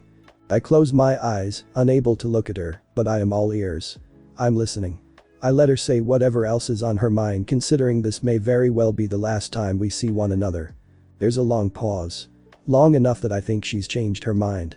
And then, she softens her tone to say, I know you need Batman. But there are people who need Izuku Midoriya. Don't forget that you're both. I resist the urge to glance over at Kaken. I refrain from looking back at her as well. Not when I have nothing to say to them. I have nothing to say for myself either. All I've got is finality. Goodbye Shiratoko. I say my final goodbye as Izuku Midoriya for her. She sadly returns it with, bye, Bat. Only after I hear the clack of her shoes fade into nothing do I say my goodbye as Batman, bye, Cat. I reopen my eyes after she's left. When I turn around, she's already gone. It's just me again. Alone with my thoughts. There's no mirror in the room to see myself, but I wonder what my reflection must be like. Would I see Izuku Midoriya or would I see Batman just without the mask? I wonder what Shiratoko saw. I wonder what Kaken will see if he wakes up. I find myself looking at him again. Studying the rise and fall of his chest as he breathes, the only proof that he's still alive. What baffles me though, is that I swear I can see the faint trace of a smile on his face. It's not an expression that I was used to seeing from the blonde. Albeit, this is the first sign of him being close to responsive. I turn to go get a nurse and almost bump into the one who's in the doorway. She's come to inform me that visitation hours are over anyways. I take another look at Kaken, seeing his lips turn down in a frown. Maybe I imagined the smile. I let the nurse in with a mixture of thanks and apology before heading for the lobby. There, I find Kurogiri waiting for me. What I don't expect, however, is to see Eri playing with Ace. The dog is on a leash laying next to her as she rubs his belly, giggling with glee. Kurogiri meets me halfway, leaving them to have their fun so we can talk privately. What's she still doing here? I gesture towards Eri with my head, since my arms are too busy folding across my chest. My eyes scour the rest of the lobby, looking for the girl's now legal guardian. Kurogiri must be following my line of sight as I search, since he's quick to say, Miss Shiratoko has just finished saying her goodbyes. Although, that raises more questions than answers. It evades my mind why she would have left Eri here. My expression must be as perturbed as I feel. I don't understand. I can only hope Kurogiri has a reasonable explanation. While it may be an explanation, it's far from reasonable. Ah. It seems I neglected to tell you, Miss Shiratoko filed for shared custody. The news comes to me as a shock. Why Shiratoko would do that, other than the amount of money I have in my possession, escapes me. Mr. Eri is a part of the family now. Kurogiri sounds pleased with the decision nonetheless. My arms fall when I swivel to face him. I can't raise a kid, Kurogiri. And I don't think I have to list the reasons why for him to know why I'm saying that. It's beyond me for what reason he thinks this is a good idea. I doubt she'll be any more trouble than you were. And his attempt at assuring me doesn't allay any of my concerns at all. That's not what I meant. I shake my head in disbelief. As well behaved as Eri may be, and even with Kurogiri's help, I'm not cut out to be a parent. I don't know how I can possibly be a father when I didn't get enough time with my own. I imagine raising a kid means complete dedication. I can't give that to her. Not when I'm already dedicated to being Batman. I feel Kurogiri's hand on my shoulder before I register his close proximity. You'll just have to do well that your nightlife does not mesh with how you spend your days. It's nothing you don't already manage.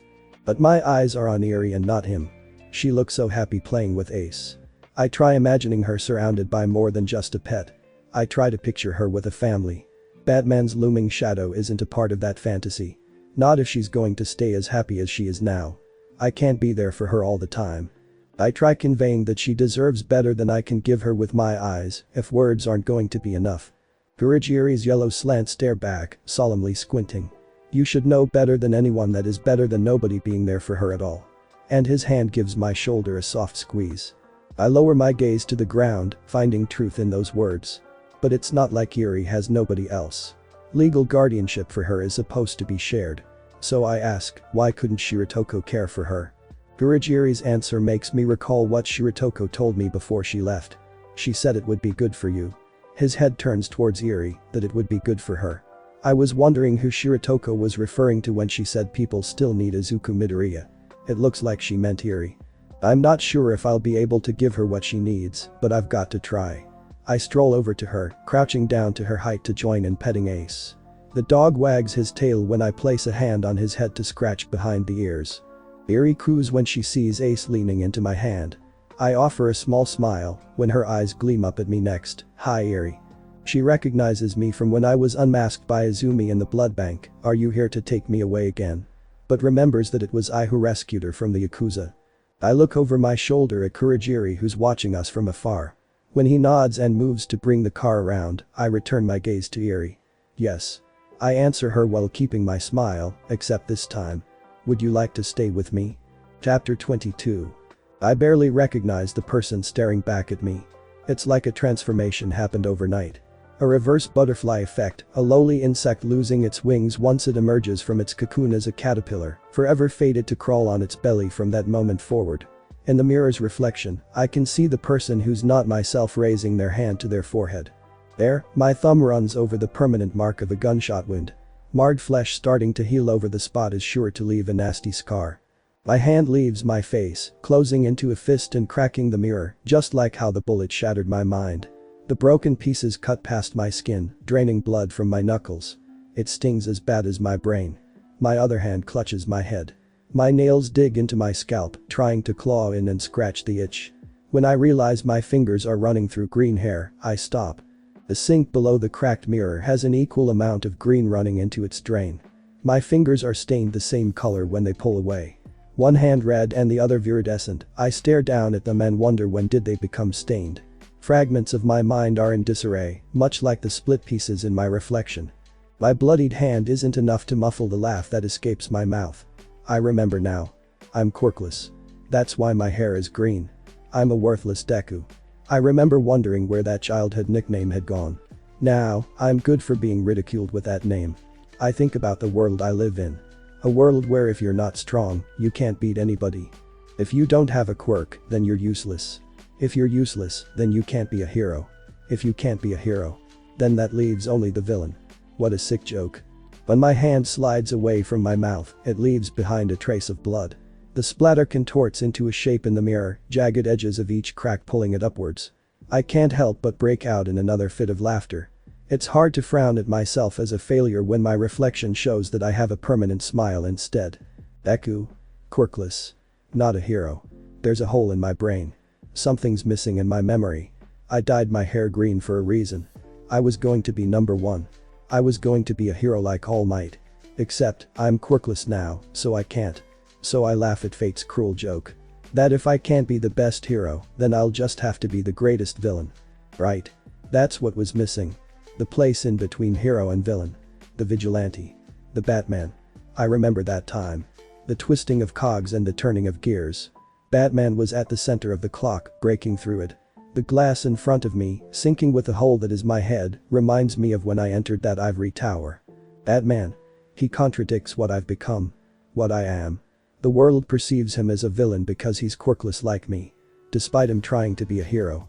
I'd laugh if it weren't so pathetic. That's why I dyed my hair green. It's to show him that he and I are one and the same. I just have to show him like I did back then, he's just Deku, even if it means beating that into his thick skull. I remember now. Deku was always convinced he could still become a hero despite being quirkless. He really believed society would let him have a choice. He didn't realize back then when I had all the power and he didn't that his fate had already been decided. Every time we pretended to play like heroes, I would make him the villain to prepare him for his future. He's still in denial despite the rest of the world calling him what he is as well. He thinks as Batman he will be a hero anyways. I'll show him what a joke that is. Chapter 23. The cozy comfort of a home is more than its warmth. It's not just the crackling of a fireplace casting shadows, or the flickering of an orange flame that dances with those shaded shapes. Nor is it the walls themselves preventing the cold air that fogs up their windows from wafting in. Eri and I are snuggled together on the living room couch beneath layers of blankets, but those material possessions aren't what makes the place hers, just as much as it is mine either. When there are people to share the space of a house, only then does it become a home. The spacious mansion hadn't felt like home since I was her age. I couldn't tell the difference between its cavernous dwelling and the cave below it. Until now. Ever since I agreed with Kurogiri to share Shiratoko's custody and bring Eri here, I've learned all over again what it's like to call the manor home. Instead of skipping meals or eating alone, we tend to dine together. Rather than watching the cave's computer monitor, I find myself staring at the television screen. Like right now. The film that's playing is one that I haven't seen since my last trip to the theater. Eri finds a movie for us to watch every night, rekindling my love for cinema that I had long forgotten. Ace lays at our feet, spread across the floor. His chest rises and falls as he snoozes, his interest in the flick much less than ours. I'd have let him up on the couch, but Kurogiri was adamant about prohibiting animals from climbing across furniture. He'd said something about the nails and shedded hair despite Eri's best attempts at protesting. Suddenly, the movie that's playing is interrupted by a news report. A live broadcast shows the hospital that Kaken is being held at. A headline scrolls across the top of the screen while breaking news scrolls along the bottom. The television remote slips from my hand once I stand up, batteries popping out when it hits the floor. Ace lifts his head, nap disturbed, while Eri sits up straight just as startled.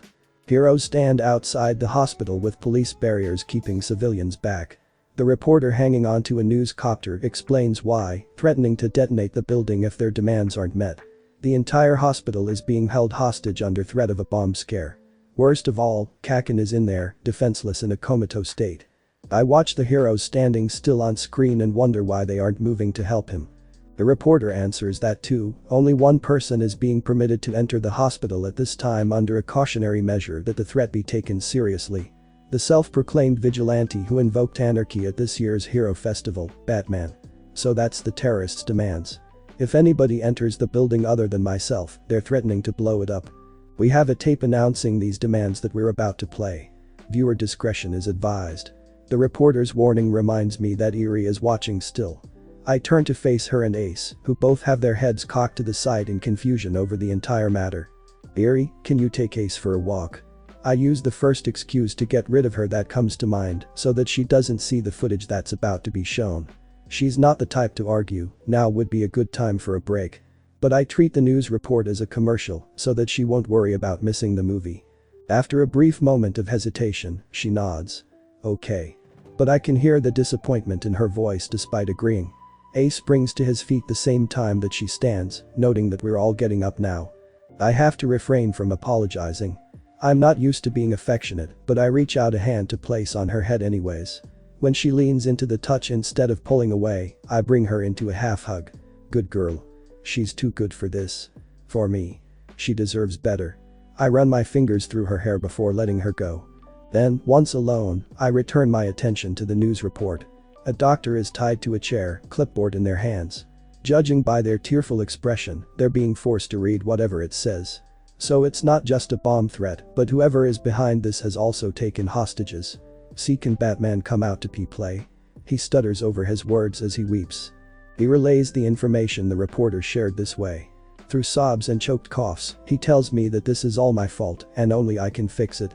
This situation truly leaves me no other choice. I have to don the cape and cowl again for the sake of being the only one able to act. It isn't an unfamiliar feeling. I've felt this way since the beginning.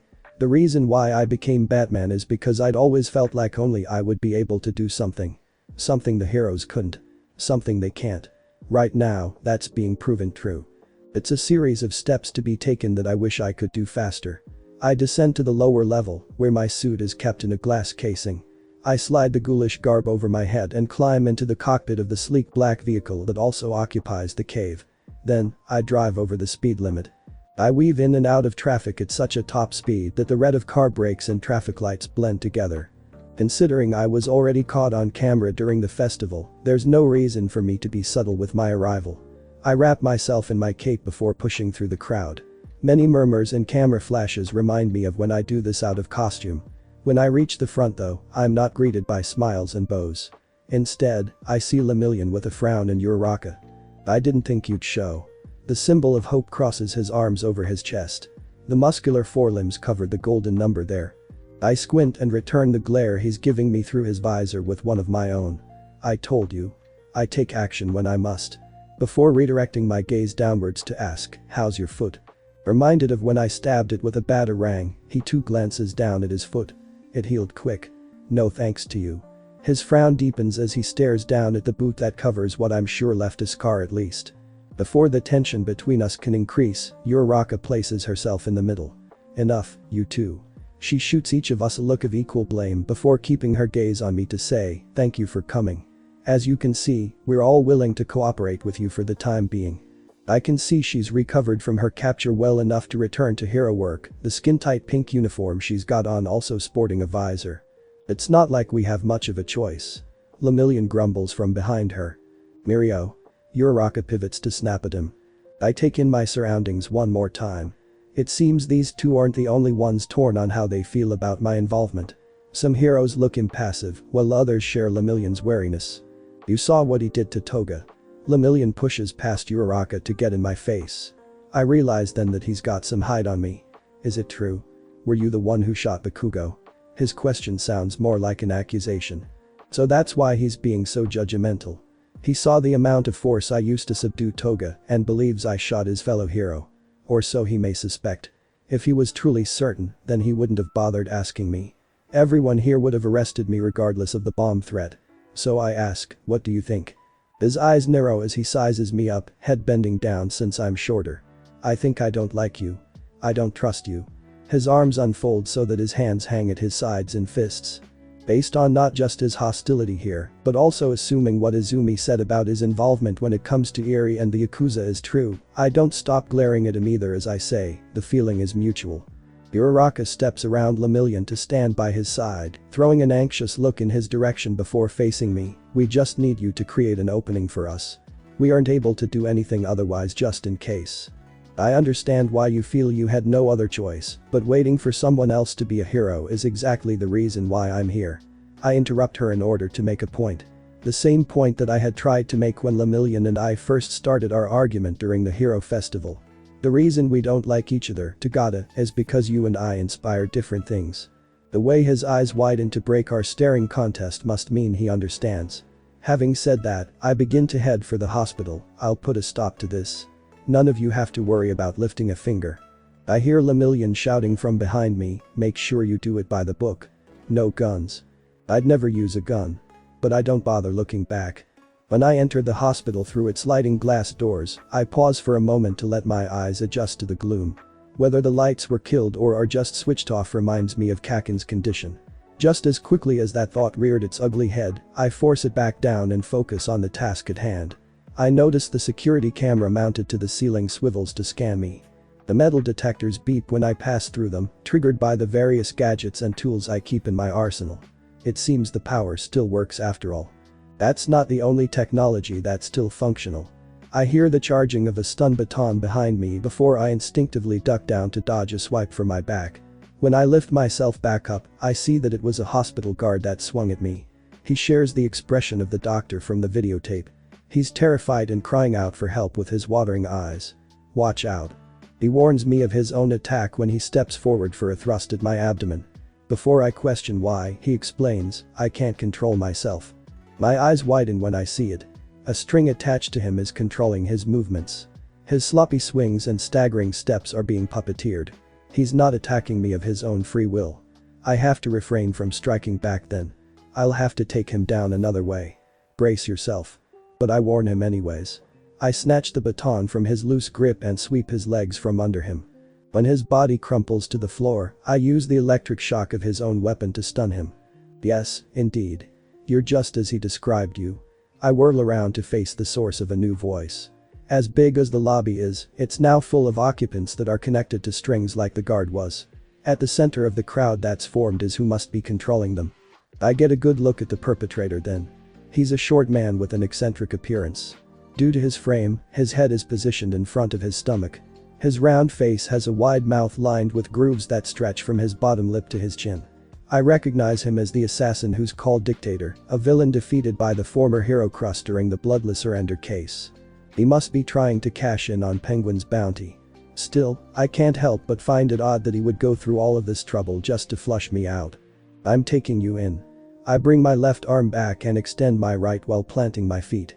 It's a stance reserved for thrusting and tossing. I won't be throwing any punches or kicks so long as I'm being forced to fight civilians. Ho ho. Dictator guffaws as he backs into the crowd to use as a human barrier between me and himself, spoiling for a fight, are you? The blend of patients, their visitors, nurses, and doctors charge at me as though they're a stampede of bulls. A fight you shall have. Against the ignorant masses themselves. Dictator shouts from behind his defense. We can't control our bodies.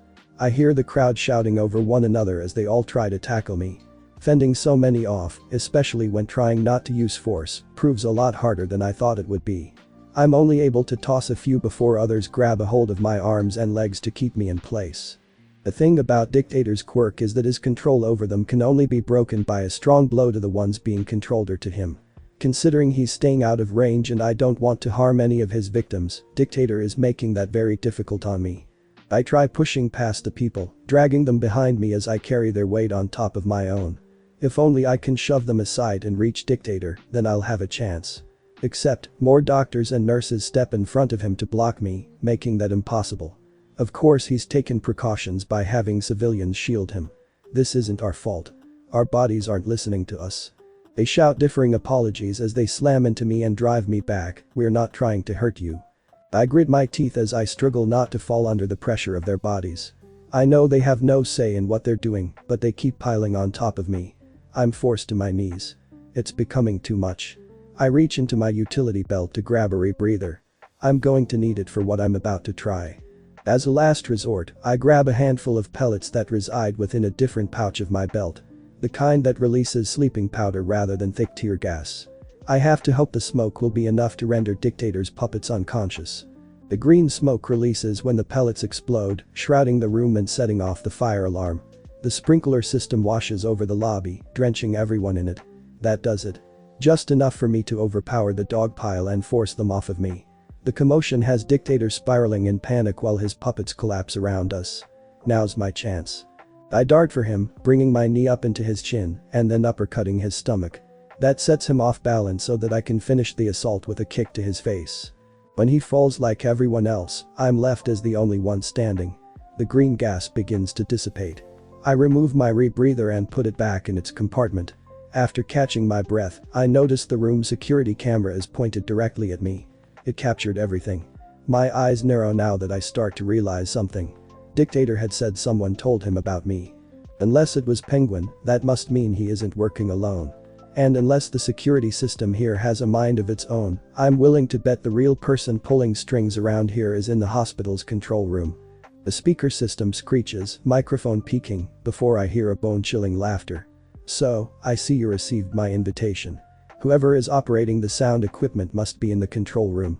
I begin heading in that direction, but keep my pace to a walk. Taking the cameras into account, I don't want to alarm them by breaking into a sprint. I'm glad. I did so want you to be here. The matter of a bomb and hostages has me proceeding with caution still as well. Though Dictator controlled most of them, there could still be more victims. And I'm sure his accomplice has the detonator to the explosive. Let's start with memories. The disembodied voice echoes.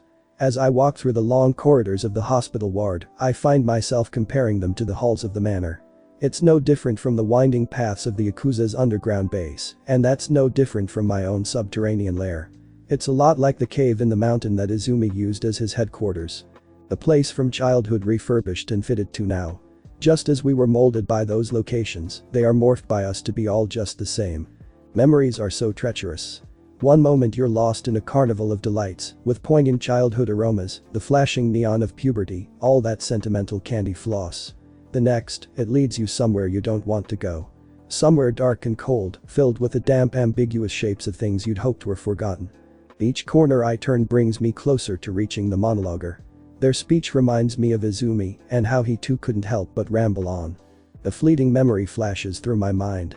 My mother's arm around my small shoulders, comfort and protection against the chill of that long ago alley.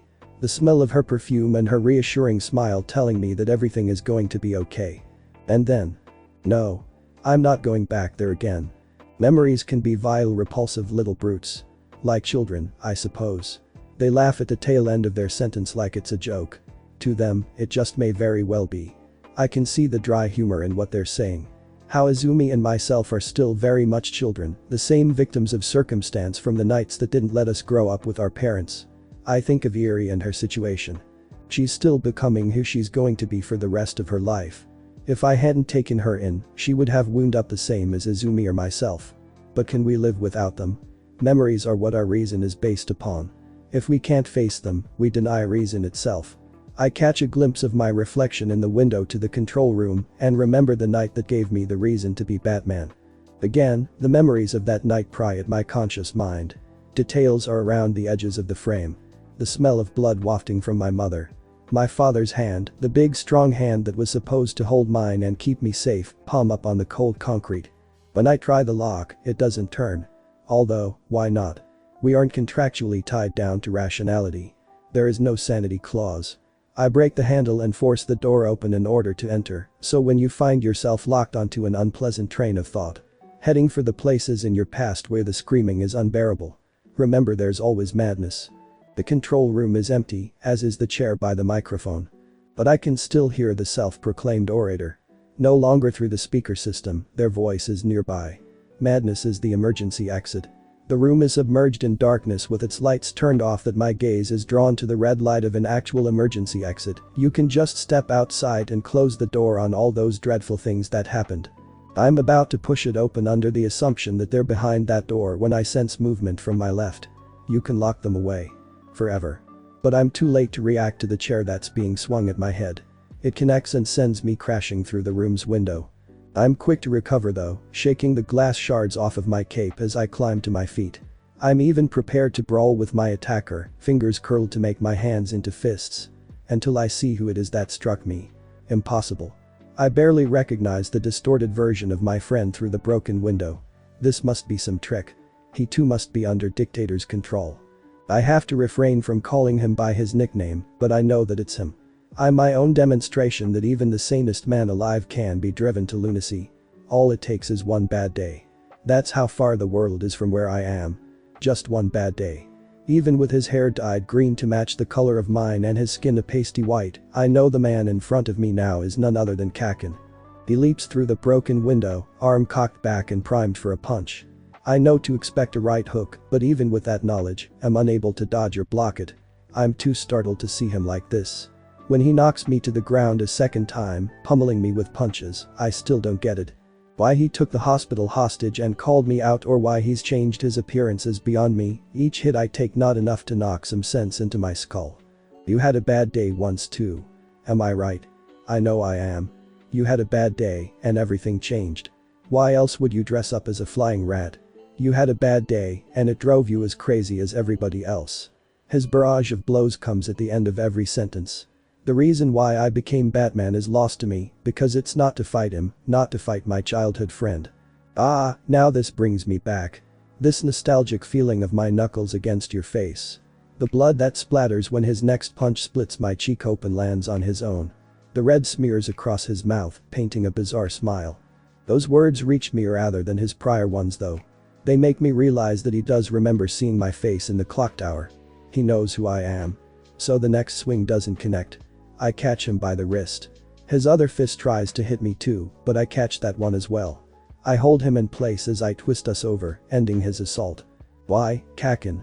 Why do all this? What's your plan here? His struggles to escape my grip are futile. I press my knee into his stomach, leaning all of my weight into him to force out a gasp of air. Was I ever a guy with a plan? He forces out a pained laugh when his eyes meet mine. The bloodied red matches his lips that are upturned into a wicked grin. The bomb! I check his hands for a detonator but find none. I can't make explosions anymore, Deku. There is no bomb. He has me looking back into his eyes. Only then do I realize there's a hole in between them. The gunshot wound. I recall what the doctors said about his brain being damaged should he wake up from his coma. I made that all up to get you here. His struggles cease beneath my body. I don't let my grip get any looser though. Why? I'm much too consumed by the grief he's putting me through to hold back my strength. By making this huge spectacle, they're gonna see us for what we truly are. He coughs up blood when he tries to laugh. Seeing how my knee is crushing his ribs, I pull back on it to let him breathe. We're partners in crime, you and I. Isn't that what you always wanted? It's hard to see whether he's still smiling or not when my vision begins to blur with tears. I fold back off of him now, letting go of his wrists. Overwhelmed by my emotions, I have to pull off my mask in order to cry. The blood around my face begins to wash away as my tears pour down it. Why? I keep asking the same question in disbelief. Outside, I can hear the commotion of the crowd. The heroes must be moving in now. They have waited long enough to assume it'd be okay to do so. Is it just me or is it getting crazier out there? Kaken's grin stays firm despite his ragged breathing that must make each laugh hurt. You always were a whiner, bat baby. He doesn't try to stand, but he does continue speaking. Each word harms me more than any punch he could land anyways. They're coming for both of us, you know. As much as I want to protest about the pros arresting us, I know he's right. He's dug himself a grave. Me as well. I start to realize the meaning of what he meant when he said they'll see us for what we are. The video cameras and the purpose of Dictator was that the strings would be seamlessly invisible in the footage. They would see me fighting civilians and assume the worst. I have to get up and go before the heroes get here. As much as it pains me to leave Kaken like this and let all the blame fall onto him, I have to, or they'll probably arrest me too. I use the hem of my cape to wipe my face and dry my eyes. Then, I slide my mask back on. It's possible that they won't assume the worst of me. The heroes who do recognize Dictator will be able to piece it together. They'll know I had no other choice but to fight back. If they still believe I shot Kaken back at the clock tower, they may now even justify it based on his actions tonight. You really wanna know why? But I have to pause when I suddenly hear how serious Kaken has gotten. Up till now, he didn't sound like himself. His voice currently though. Isn't it funny how our roles have been reversed? He's not cackling anymore. I'm your #1 fan like you always used to be mine. As I walk away, I don't feel like laughing either. Chapter 24. It was waiting for me in my office. Who got in and who left it there unknown. I turn the thin square of cardboard over in my hand to read what's on the back. Stenciled in ink is the kanji for Tomoko Shiratoko. It's a postcard from America. The front cover is a graphic design meant to mimic a picture of a cat that I should have known from the beginning who had sent it. Despite all that's happened up to this point. Izumi is Anarchy, Toga, and Kaken. I feel a slight tug from the corner of my mouth. It's small, but I can't resist the fond smile that comes over my face. I recall Shiratoko and I's short partnership. How close we had gotten in that brief amount of time. It was nice to be able to confide in her while it lasted. Aside from the postcard, she had even left me with a wonderful keepsake. Eri, the sweet girl she had left behind, is now my adopted daughter. Shiratoko had cut the rough exterior of my chest open to expose my heart. Even though she's no longer here, I'll always have that to thank her for. I'm suddenly aware of how lonely the office is. The minibar complete with a decanter has never been touched. An executive desk may as well just be a centerpiece, the answering machine atop never holds any messages. A curved monitor spanning at 35 inches lays on laminate but never displays anything on its screen other than my reflection on its black surface. Behind me, there is a great panoramic view of the world beyond. City lights and equally tall towers of glass pan out across the landscape. It's a sight I wouldn't be able to see from the depths of a cave. Yet, nobody occupies the space of the room. Mounted pictures of my mother and father adorn the walls, the only type of decoration I would entertain. I imagine they would have visited me daily were they still alive. I find myself reminiscing Kaken's words at the hospital. Maybe he's right about memories. They're a double-edged sword that'll cut you if you hold onto them for too long. When I hear a knock at my office door, I slide Shiratoko's postcard into my pocket like it's something to hide. Come in. And shake myself from my rumination to welcome whoever the guest may be. Another reminder of recent events that's come from America enters the room. Wavy blonde hair follows from halfway down the familiar woman's back.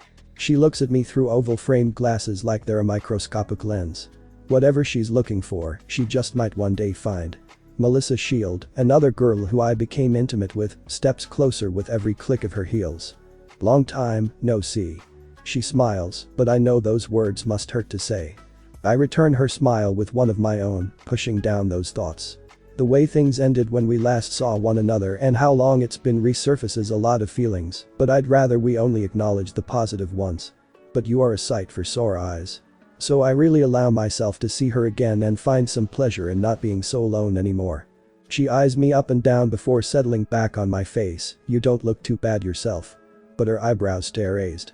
She's stunned by what she sees. You look happier. Her expression twisting with thought. No, that's not it. Unless I'm still hung up on Shiratoko, I guess I have Eri to thank for that change in my demeanor. Maybe Ace as well. Having a pet has been nice. I've loosened up, maybe. I shrug off whatever the reason may be nonetheless. And then, remembering my manners, gesture to the minibar that's off to the side. Speaking of which, care for a drink? Shield shakes her head, denying the suggestion. No, thanks. The last thing I need is a pick-me-up for the jet lag. She produces a yawn as though it's on cue in order to prove how tired she is. I'm surprised either of us are even here instead of sleeping. I have to refrain from laughing at the irony of that statement when it comes to myself. If only she knew. Instead, I sheepishly shrug and say, I keep late hours. Remembering that it's unusual for her to be here thanks to that air travel reminder, I ask, what's your excuse? I thought you went back to Island. She turns her head, looking away as she says, I did. I wish I hadn't said anything now. I was a little harsh when I told her to leave. Before I can apologize though, she continues, but I kept in communication with your board and we've come to an agreement that I should be present for our next big project. Oh, now I understand. That makes sense. I find myself nodding my head, so you've heard. Realizing the reason that she's here. Moving beyond just producing support equipment and donating to charities, Midoriya Enterprises is now going to be setting an example for what heroes should be. Refurbishing buildings with the help of Uraraka's family construction business or using Yaoirozu's resources to install more traffic cams will help do some good, while simultaneously showing heroes are more than just a form of celebrity. Izumi and Kaken may have been twisted with their ideals, but they weren't wrong about heroes being idolized for the wrong reasons. I intend to remedy hero society so that it isn't just merchandise and empty promises. I told Lemillion it takes action and not just hoping. That means doing more as Izuku Midoriya and not just Batman. Shiratoko and Eri taught me that. In a sense, S.H.I.E.L.D. being here is showing me that now. Like Kaken had said, it's not who you are underneath, but what you do that defines you. S.H.I.E.L.D. takes in my office's surroundings, looking past the minibar and back at me. That's why you're here so late, right? She presumes I've taken the night shift to do some last-minute work. She'd be right in that assumption, it's the reason why I'm in my office at all these days. Since I wouldn't be at my company otherwise. Before now, I'd have wanted nothing to do with the business end of any of it. S.H.I.E.L.D. tilts her head, inspecting me through her glasses like they're a magnifying glass. I see through the lens and meet her gaze. When she looks back into mine, her eyes soften, still trying to find a way to be a hero, Mr. Midoriya. My own head turns to match hers as I too peer into the soul of who stands in front of me. I start to see why she came back. For this city. For the people. For me, who she said she was trying to save since the beginning. I'm not sure if she'll be able to succeed, but there's a chance if Shiratoko and Eri came close. I can see how she hopes to be a hero without a quirk, in her own way, no more than you, Miss S.H.I.E.L.D. She lets out a little laugh, finally breaking eye contact. I think we're past pleasantries. Call me Melissa. I can tell by the blush applying itself over her makeup that she's referring to the night we spent together. Or perhaps, that's not all that she means by requesting I call her by her first name. Then feel free to call me Izuku. I return the favor whether or not it means more.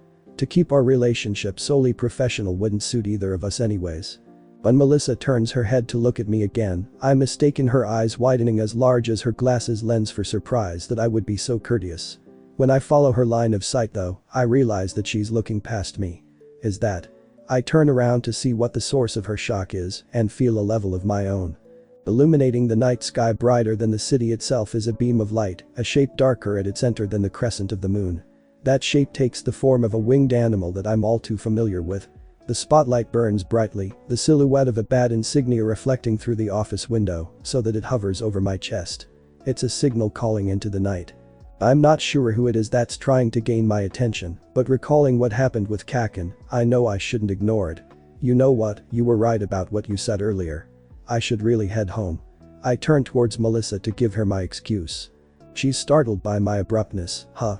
Oh. Yeah. Me too. But quickly recovers. A glint from the signal in the sky flickers between the window and her bifocals when she pushes the glasses up her nose to keep them from sliding down. In order to steer her away from the window, I offer her my arm. It should work as a means to divert her attention since we're going in the same direction. I'll show you the way out. After some brief hesitation, Melissa hooks her arm in mine, turning away from the window. Sure. The elevator ride is too long to take alone anyways. And then we're off. As we leave the office behind, our backs are to the bat signal. I don't know where I was expecting the source of the light to be, but I definitely didn't expect to follow it to the police station. Atop the roof there is a modified searchlight. It has a stylized emblem affixed to its front so that it can project the bat symbol into the night sky. Standing next to it is a familiar face from after Izumi's initial attack on the All Might Museum opening. Tsukauchi Naomasa, if I'm not mistaken, this district's commissioner of police. He has each hand tucked into the pockets of his overcoat and a cigarette hanging out of his mouth between his mustache and bottom lip. I hold back before jumping down from my perch. I need to scope out the rest of my surroundings first to make sure this isn't a trap. My reputation, while it did de-escalate from fugitive back to vigilante, still doesn't necessarily give me and law enforcement the best of relations. I wouldn't put it past them to try and ambush me. I do a few trips along the perimeter buildings just to make sure it's not a setup before making my presence known. I approach from behind him, keeping my step steady so that they're silent.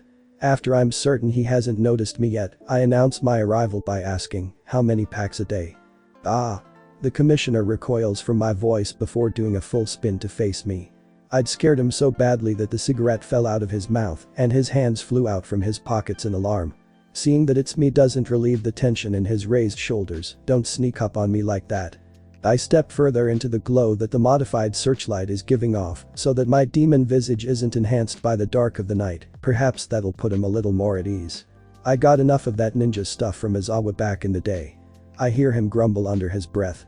Unapologetic for catching him off guard since I meant to, I ignore him for the sake of looking at his fallen cigarette. "You didn't answer me. How many packs a day?" I ask again. He pulls a pack out from one of his coat pockets, as if to spite me before tapping a cigarette loose. "I've heard it enough from my sister." He then prepares to light the replacement with a lighter. "That is, until I say, there's cyanide gas in cigarette smoke. That's the same type of gas used in gas chambers." That bit of information gives him pause as he reconsiders sticking it in his mouth. He drops the cigarette, but shoves the pack it came from back into its pocket, noted. Then shakes his head. "That's not why I called you here though." When he sees that I'm silently waiting for him to explain, he continues, "We didn't have the pleasure of meeting until now, but based on recent events, I think it'd be a good idea to propose an alliance." I can't hide the skepticism nor the suspicion I have from being in my voice as I ask, "Why now?" Naomasa looks up into the sky, towards the signal shining in the clouds. "From what I hear, you're your own symbol for this city." I follow his gaze back down towards the roof access hatch when we both hear it creak open. Mirio Tagada, the pro hero Lemillion, comes out onto the rooftop. My muscles tense as I shift my legs. I don't know whether to run or fight though. The last time I got away had been merely a fluke. If he truly wants to bring me down, there's nothing I can do this time. I turn to appeal to Naomasa instead. I just have to hope this hadn't been a setup from the beginning, or one that he had been a part of at the very least. It's not he who makes a placating gesture though. "Relax. I come in peace." It's Lemillion. He walks towards me, cape billowing in the wind, rather than darting forward like he had at the festival. I don't see any hostility in his form, nor is the heart monitor in my cowl showing any signs of hostile intent. Yet, I still glance back at the commissioner for confirmation. He just wants to talk. Naomasa tries to assure me that they aren't going to arrest me, as do I. However, I can't help but feel cornered as Lemillion gradually closes the distance between us. I take a step back as a silent gesture to make him stop. The glare I give is for extra measure, then talk. The Gada holds himself back, ceasing his advancement. He looks to Naomasa almost pleadingly, earning a sigh from the commissioner. "I'm well acquainted with my fair share of vigilantes. You're a rare but ever-changing breed." He continues trying to calm my nerves instead of getting to the point like I'd prefer. "While I may not agree with your methods," Tagada gives his own input as well. "History seems to repeat itself. For better or worse." He's likely referring to when vigilantes and law enforcement work together, but I can't resist bringing up past events in regards to his quirk. "Are you speaking on behalf of yourself or vigilantes?" I say it matter-of-factly so that he knows it's a bit more than a rhetorical question. Lemillion looks surprised, momentarily. Naomasa, on the other hand, doesn't sound as fazed. "Then you're not only aware of when Crawler was around, but of how severe All for One was." The commissioner's tone has shifted to something far seriouser that I can tell he's not going to beat around the bush for much longer. "Of course.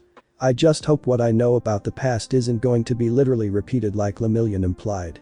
If All for One or any of his followers are returning, then I don't think I'd be of much help." Naomasa's fingers twitch, yearning to hold a cigarette. His lips are pursed, the feeling mutual in his mouth. He instead shoves his hands back into his pockets and uses his mouth to say, "As much as I hate to say it, it's far from over, there are darker times ahead. That's why we're extending our hand to work with you." Lemillion holds out a limb despite the distance between us. The open gesture for a handshake has me eyeing him warily. When I don't take the offer, his hand lowers and his disappointed frown says, "We need all the help that we can get." They still haven't told me what for. Commissioner Naomasa then digs out a green envelope from his left pocket, holding it out for me to take. Unlike Tagada's handshake, I accept the offer. When I flip the envelope over, I see there's a question mark drawn in purple Sharpie on the other side. Naomasa's mouth is set in a grim line as he says, "Isn't that the question?" Chapter 25. It's been weeks since I was given a Riddler's message. The missive was pieced together using individual clippings of letters from magazines, an instantly recognizable case classic where police were given a similar cut paper ransom note. I doubt there was a justification such as hiding identifiable handwriting though, considering the prevalence of computers and more convenient forms of covert communication. Rather, someone who's sending riddles to clue law enforcement into their premeditated crimes is all about theatricality. For instance, the riddle in the letter itself is a classic from Greek mythology. The question of the Sphinx, what walks on 4 legs in the morning, 2 legs in the afternoon, 3 legs in the evening, and no legs at night, is one of the oldest stock puzzles out there. The correct answer is a human. As a baby, a human will crawl on all 4s. When a person reaches adulthood, they walk on 2 legs. Once someone becomes elderly, they support themselves with a cane, hence 3 legs. Then, finally, they die, they can no longer stand on their legs. The hardest part of solving this particular riddle though, is figuring out what it means in regards to the action the criminal is going to take. Part of me believes the answer to the riddle in their mind may even be different from the traditional response. Regardless, I can't spend all day and night trying to play their child's game. There are current crimes to stop and other cases to solve. So I pass the time prowling the night for who I've been targeting as of late. After stopping Anarchy, I set my sights on the Shai Hassaikai. They're still active, and despite losing Eri, I'm sure they're planning something. They haven't ceased their human trafficking line. Imports and exports at shipping yards using metal containers and semi-trucks have led me to one of their more recent sites. A group of grunts are being instructed to lift and load the cargo by a man with a shaved head. He's garbed in dress clothes from top to bottom, a black button shirt, dark pants, and shoes. He's wearing a plain white medical mask opposed to the signature beak-shaped plague masks that the Yakuza is usually accustomed to wearing. Having done some research on the criminal organization since the last time I meddled in their business, I recognize the man as Yu-Ho-Ho. He's one of Kai Chisaki's 8 bullets. He's the current director of this particular Yakuza group. Criminals. How quickly and easily they forget. They forget that there are bad things, nasty things, that dwell in the dark other than them. They forget that there are things which can hurt them. I make them remember. Because I make them afraid again. One of the bat-shaped blades I produce from my utility belt strikes a streetlight's bulb, making it burst into a spray of sparks and shattered glass. The superstitious and cowardly lot react to it by spinning in a frantic search for what made a bump in the night. What was that? One shouts over the other yelling, "The hell? Quiet down. All of you." Until Ho-Ho barks at them to stop. He's a tall and muscular man, one that would prove a physical challenge under ordinary conditions. Still. I can hear the slightest hint of fear within the tension of his tone. He stomps over to where the bat-shaped shuriken shattered the street lamp's bulb, finding it on the floor. I watch him bend down to inspect its shape before making my next move. My cape drags behind me as I leap from one metallic crate to the next. I don't bother concealing myself or making my steps light. I want them to see me. I want them to hear the thuds of my footfalls. Ho-Ho and his group raise their heads, catching a glimpse of my shadowed form just before I vanished behind the next stack of shipping containers. The heart monitor and the modified white lens of my cowl shows me that the fear factor is working. Their number of heartbeats is increasing. They're afraid. Good. They should be. It's time that I start picking them off one by one. I start by unlatching my grapple gun and firing the line at a Yakuza thug's ankle. They fall with a startled scream that gets dragged out along with them when the pulley system carries their body away. "Show yourself." Ho-Ho shouts in the wrong direction. Good to know that he hasn't pinpointed my location yet. However, before I can snatch another one of his pawns from him, he makes a move towards one of the shipping containers. His quirk grants him the ability to produce sharp and durable crystals from his skin. Shards grow around his arm into the form of a sword that he uses to slice off the cargo crate's lock. Or else. The ultimatum he's giving me is evident once I see what's inside. Children. Kids no older than Eri. One of which is holding an infant, the baby wailing. I have to rein in my rage upon seeing how young these victims are. I can't let myself lose my concentration. Especially since the Yakuza is now taking them hostage. I jump down from my perched position, boots taking the brunt of my landing. And then, I stand up straight. My cape is closed around my body to make me look less human. My eyes are narrowed and the horns on my head are pointed towards the night sky. My sudden presentation frightens the Yakuza just as much as the children they're trying to traffic. It's the freaking bat. One thug speaks for all of them when they each warily stagger away from me. Only Ho-Ho remains still. Yet, even with his mask hiding his expression, I can see the way his eyes widen in equal horror. I have to get him away from the children so that he can't use them against me. My hand shoots out the same time that my grappling line does, the hook aimed for Ho-Ho's shoulder. He blocks it with his crystallized arm, but that works just as good as an anchor point. The pulley system yanks him forward and away from the kids. He isn't fighting alone though. I hear the scrape of sneakers against concrete coming from my right. A few of his lackeys have mustered the courage to charge me. One with spring-loaded arms tries to punch me, while another with a mallet tail swings their extra appendage towards my head. With a grunt of effort, I hoist Ho-Ho upwards by the cable wire embedded in his crystallized arm and duck to avoid the tailed hammer. Ho-Ho slams into the spring-loaded punch while I uppercut the tailed Yakuza. Idiots. Ho-Ho rips off his mask so that he can spit blood at them. His second arm crystallizes to match the other before he forces himself to his feet. Leave Batman to me. His makeshift weapons raise their pointed ends as we face one another. My own bladed arms also raise into a primed position. Then, he runs towards me with his bladed fist aimed high. I dodge it, ducking and delivering a quick punch to his kidneys. I cringe on impact. He encased his body in crystal armor beneath his clothes. The diamond is so tightly packed and built that I might as well have been punching steel. I readjust my posture and deliver a blow to his face instead. Since his head isn't covered this time, his body turns to the side with the force of the punch. Ho-Ho reacts with panic, swinging his arms wide in hopes that one of the bladed tips of his crystal spikes will reach me. I twist to the side and avoid them. When both shards collide, they produce a grating sound that has me gritting my teeth. He tries to spear me with one of the crystal spikes, but pierces the ground instead when I step aside. I evade the swipe of his other makeshift sword too. Then I punch him square in the face, breaking his nose. Blood pours out from Ho-Ho's nostrils as he groans in anguish. That gives me enough time to brandish a pair of brass knuckles. I can't keep hitting him in the face and hoping for a knockout. I have to break his crystal armor. My knuckles scrape against his gut, ripping his shirt and exposing the crystal beneath. The next blow I land chips away at his chest. But my assault is interrupted by another attempt to stab me. I duck and turn to land a strike at his armpit. Ho-Ho's shoulder hitches, grunting in pain. I follow up with another punch to his gut, cracking more crystal. The bladed prongs of my gauntlet catch the diamond dagger he swings towards me. My second sharpened armguard digs into it, grinding and cutting. Then each of our pointed pieces break. Crystal shards and bladed tips clatter against the ground. I bring my elbow back so that it connects with Ho-Ho's jaw. And proceed to use my other arm to slam my fist into his side. The brass knuckles collide with the crystal shielding, cracking it further. It's just enough for a knee to finish breaking.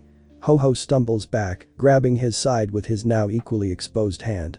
Now to finish this. My leg sweeps out, but not towards his own legs, it soars skyward. My foot collides with his head, rattling his skull. His neck bends with his body before he falls flat on his face. Behind me, the baby's crying has suddenly pitched higher. I pivot to see why and hear a laughter coming from one of the Yakuza that reminds me of when I fought Kaken. They've snatched the infant from the cargo container. Their hands are webbed and expanded to the size of a catcher's mitt, carrying the child easily.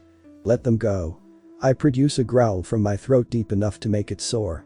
I've zoned out the other Yakuza surrounding me. My glare is fixed on the one foolish enough to take a baby hostage against me. The Yakuza snickers through his wicked grin while hefting the baby up, very poor choice of words. I anticipate the toss before he actually does so. One of my arms curls to catch the baby, while my other reaches into one of my various belt compartments. The infant lands in the crook of my arm, still crying hysterically. I cradle the child and try not to fall on that side. Meanwhile, my other hand is holding the taser I was digging out. It shoots prongs into the Yakuza that threw the baby and sends an electric current through the wires. I could stop the shock anytime. All it takes is the press and release of a button. But I want them to suffer a while longer. I roll on my opposite shoulder before righting myself to stand again, also that the baby isn't affected. The Yakuza still spasms as he's electrified by the taser, the voltage not lowering nor stopping until I decide when. My eyes squint under the flicker of the blue shocks. I watch as he's zapped by the taser. He endangered the life of an infant without care. I don't see why I should care about his. No. I stop the charge and let his body slump over rather than frying it. I won't become a killer like him. I won't be like all of the other criminals surrounding me. I'll give them a chance. You know who I am. You know what I can do. The nervous bunch glance at their fallen leader and the scum I just got finished tasting. When they look back at me, the glare I had directed at those two is now on them. But I'm holding a small child here. And if you make me do anything that could possibly endanger this baby, I can feel something akin to bloodlust oozing out like Akaguro had taught me, you will be very sorry. Forever. That's enough to ward most of them off. A little more than half scamper away with their heads ducked down. One that's got a wolf-related quirk apologizes with their tail between their legs. The remaining ones, however, are foolishly indecisive. They look amongst themselves, trying to decide whether or not to rush me, just because I have the handicap of holding a child. The lens in my cowl captures each of their faces, running facial recognition scans through the computer system back at the cave. Kurogiri will be able to match records and identify more than just their names. I know where you work. I know who your loved ones are. They ought to know that my threat now is not just a bluff when I say, go home to Asuka Drive. Return to your wife, Sakura Haruno. Now. The two I singled out whimper and hurriedly trip over themselves trying to flee. Don't try anything like you did tonight ever again. Go to work tomorrow instead. The remaining few frantically nod now that they've been convinced, but I want them to remember, I'll be watching you. Only after all of the Yakuza are gone do I realize the baby cradled in my arm has stopped crying. The infant is cooing as they tug on a part of my cape. It's cute enough to earn a small smile from me. I then turn my attention to the slightly older children. There are 4 of them, ranging from the ages of 6 to 10. The girl who had been holding the baby before me steps out of the shipping container to take them back. I can't help but raise a brow under my mask. I'm impressed that a girl her age is brave enough to approach me. Then again, these two could be siblings, and I wouldn't put it past an older sister. The young girl giggles softly, surprising me even further. I know you won't hurt us because I can read your thoughts. Also yes, she's my sister. The explanation of her quirk does answer my questions, but doesn't quite put me at ease. So she's a mind reader. She needs to stay out of my head. My mind isn't a very nice place to be.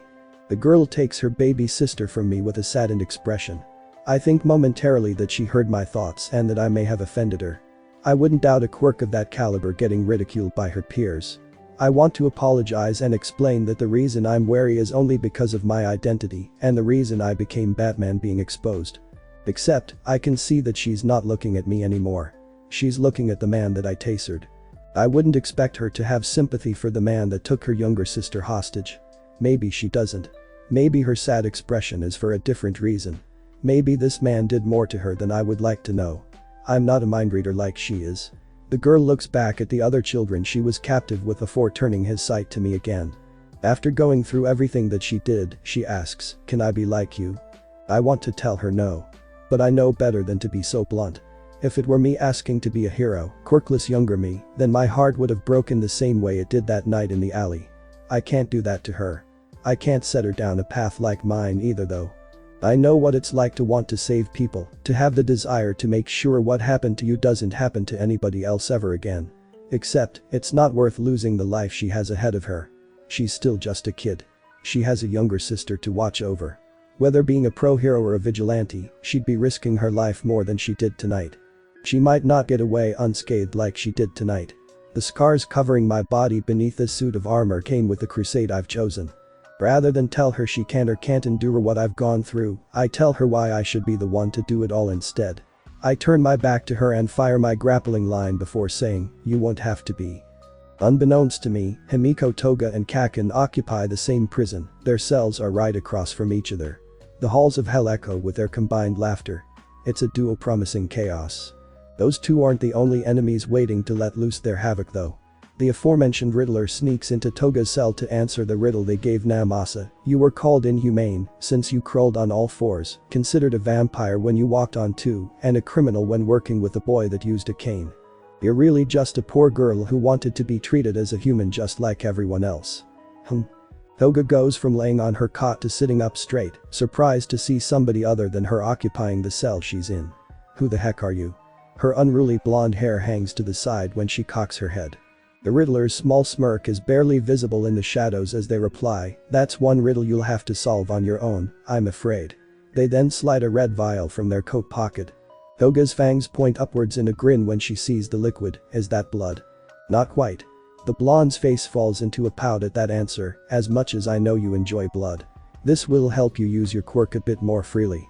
The Riddler bends down to roll the vial across the floor, not willing to step out of the shadows and reveal himself just yet. When the small tube reaches Toga, she picks it up to inspect. What is it? The dark murky liquid has a name that most criminals and villains are familiar with, Trigger. Toga raises her head, taking her eyes off the vial to look at the Riddler with skepticism. I thought they didn't make that stuff anymore. She peers into the shadows in an attempt to see them better. How perceptive of you. The concealed figure chuckles. You'd be correct. The original version of Trigger only allowed its users to enhance their quirk momentarily. Toga rolls the vial over as she studies it. The concoction in your hand is my own variation. An enhanced version of the drug that'll maintain your upgraded prowess for a prolonged period. Still not entirely convinced, she asks, but why me?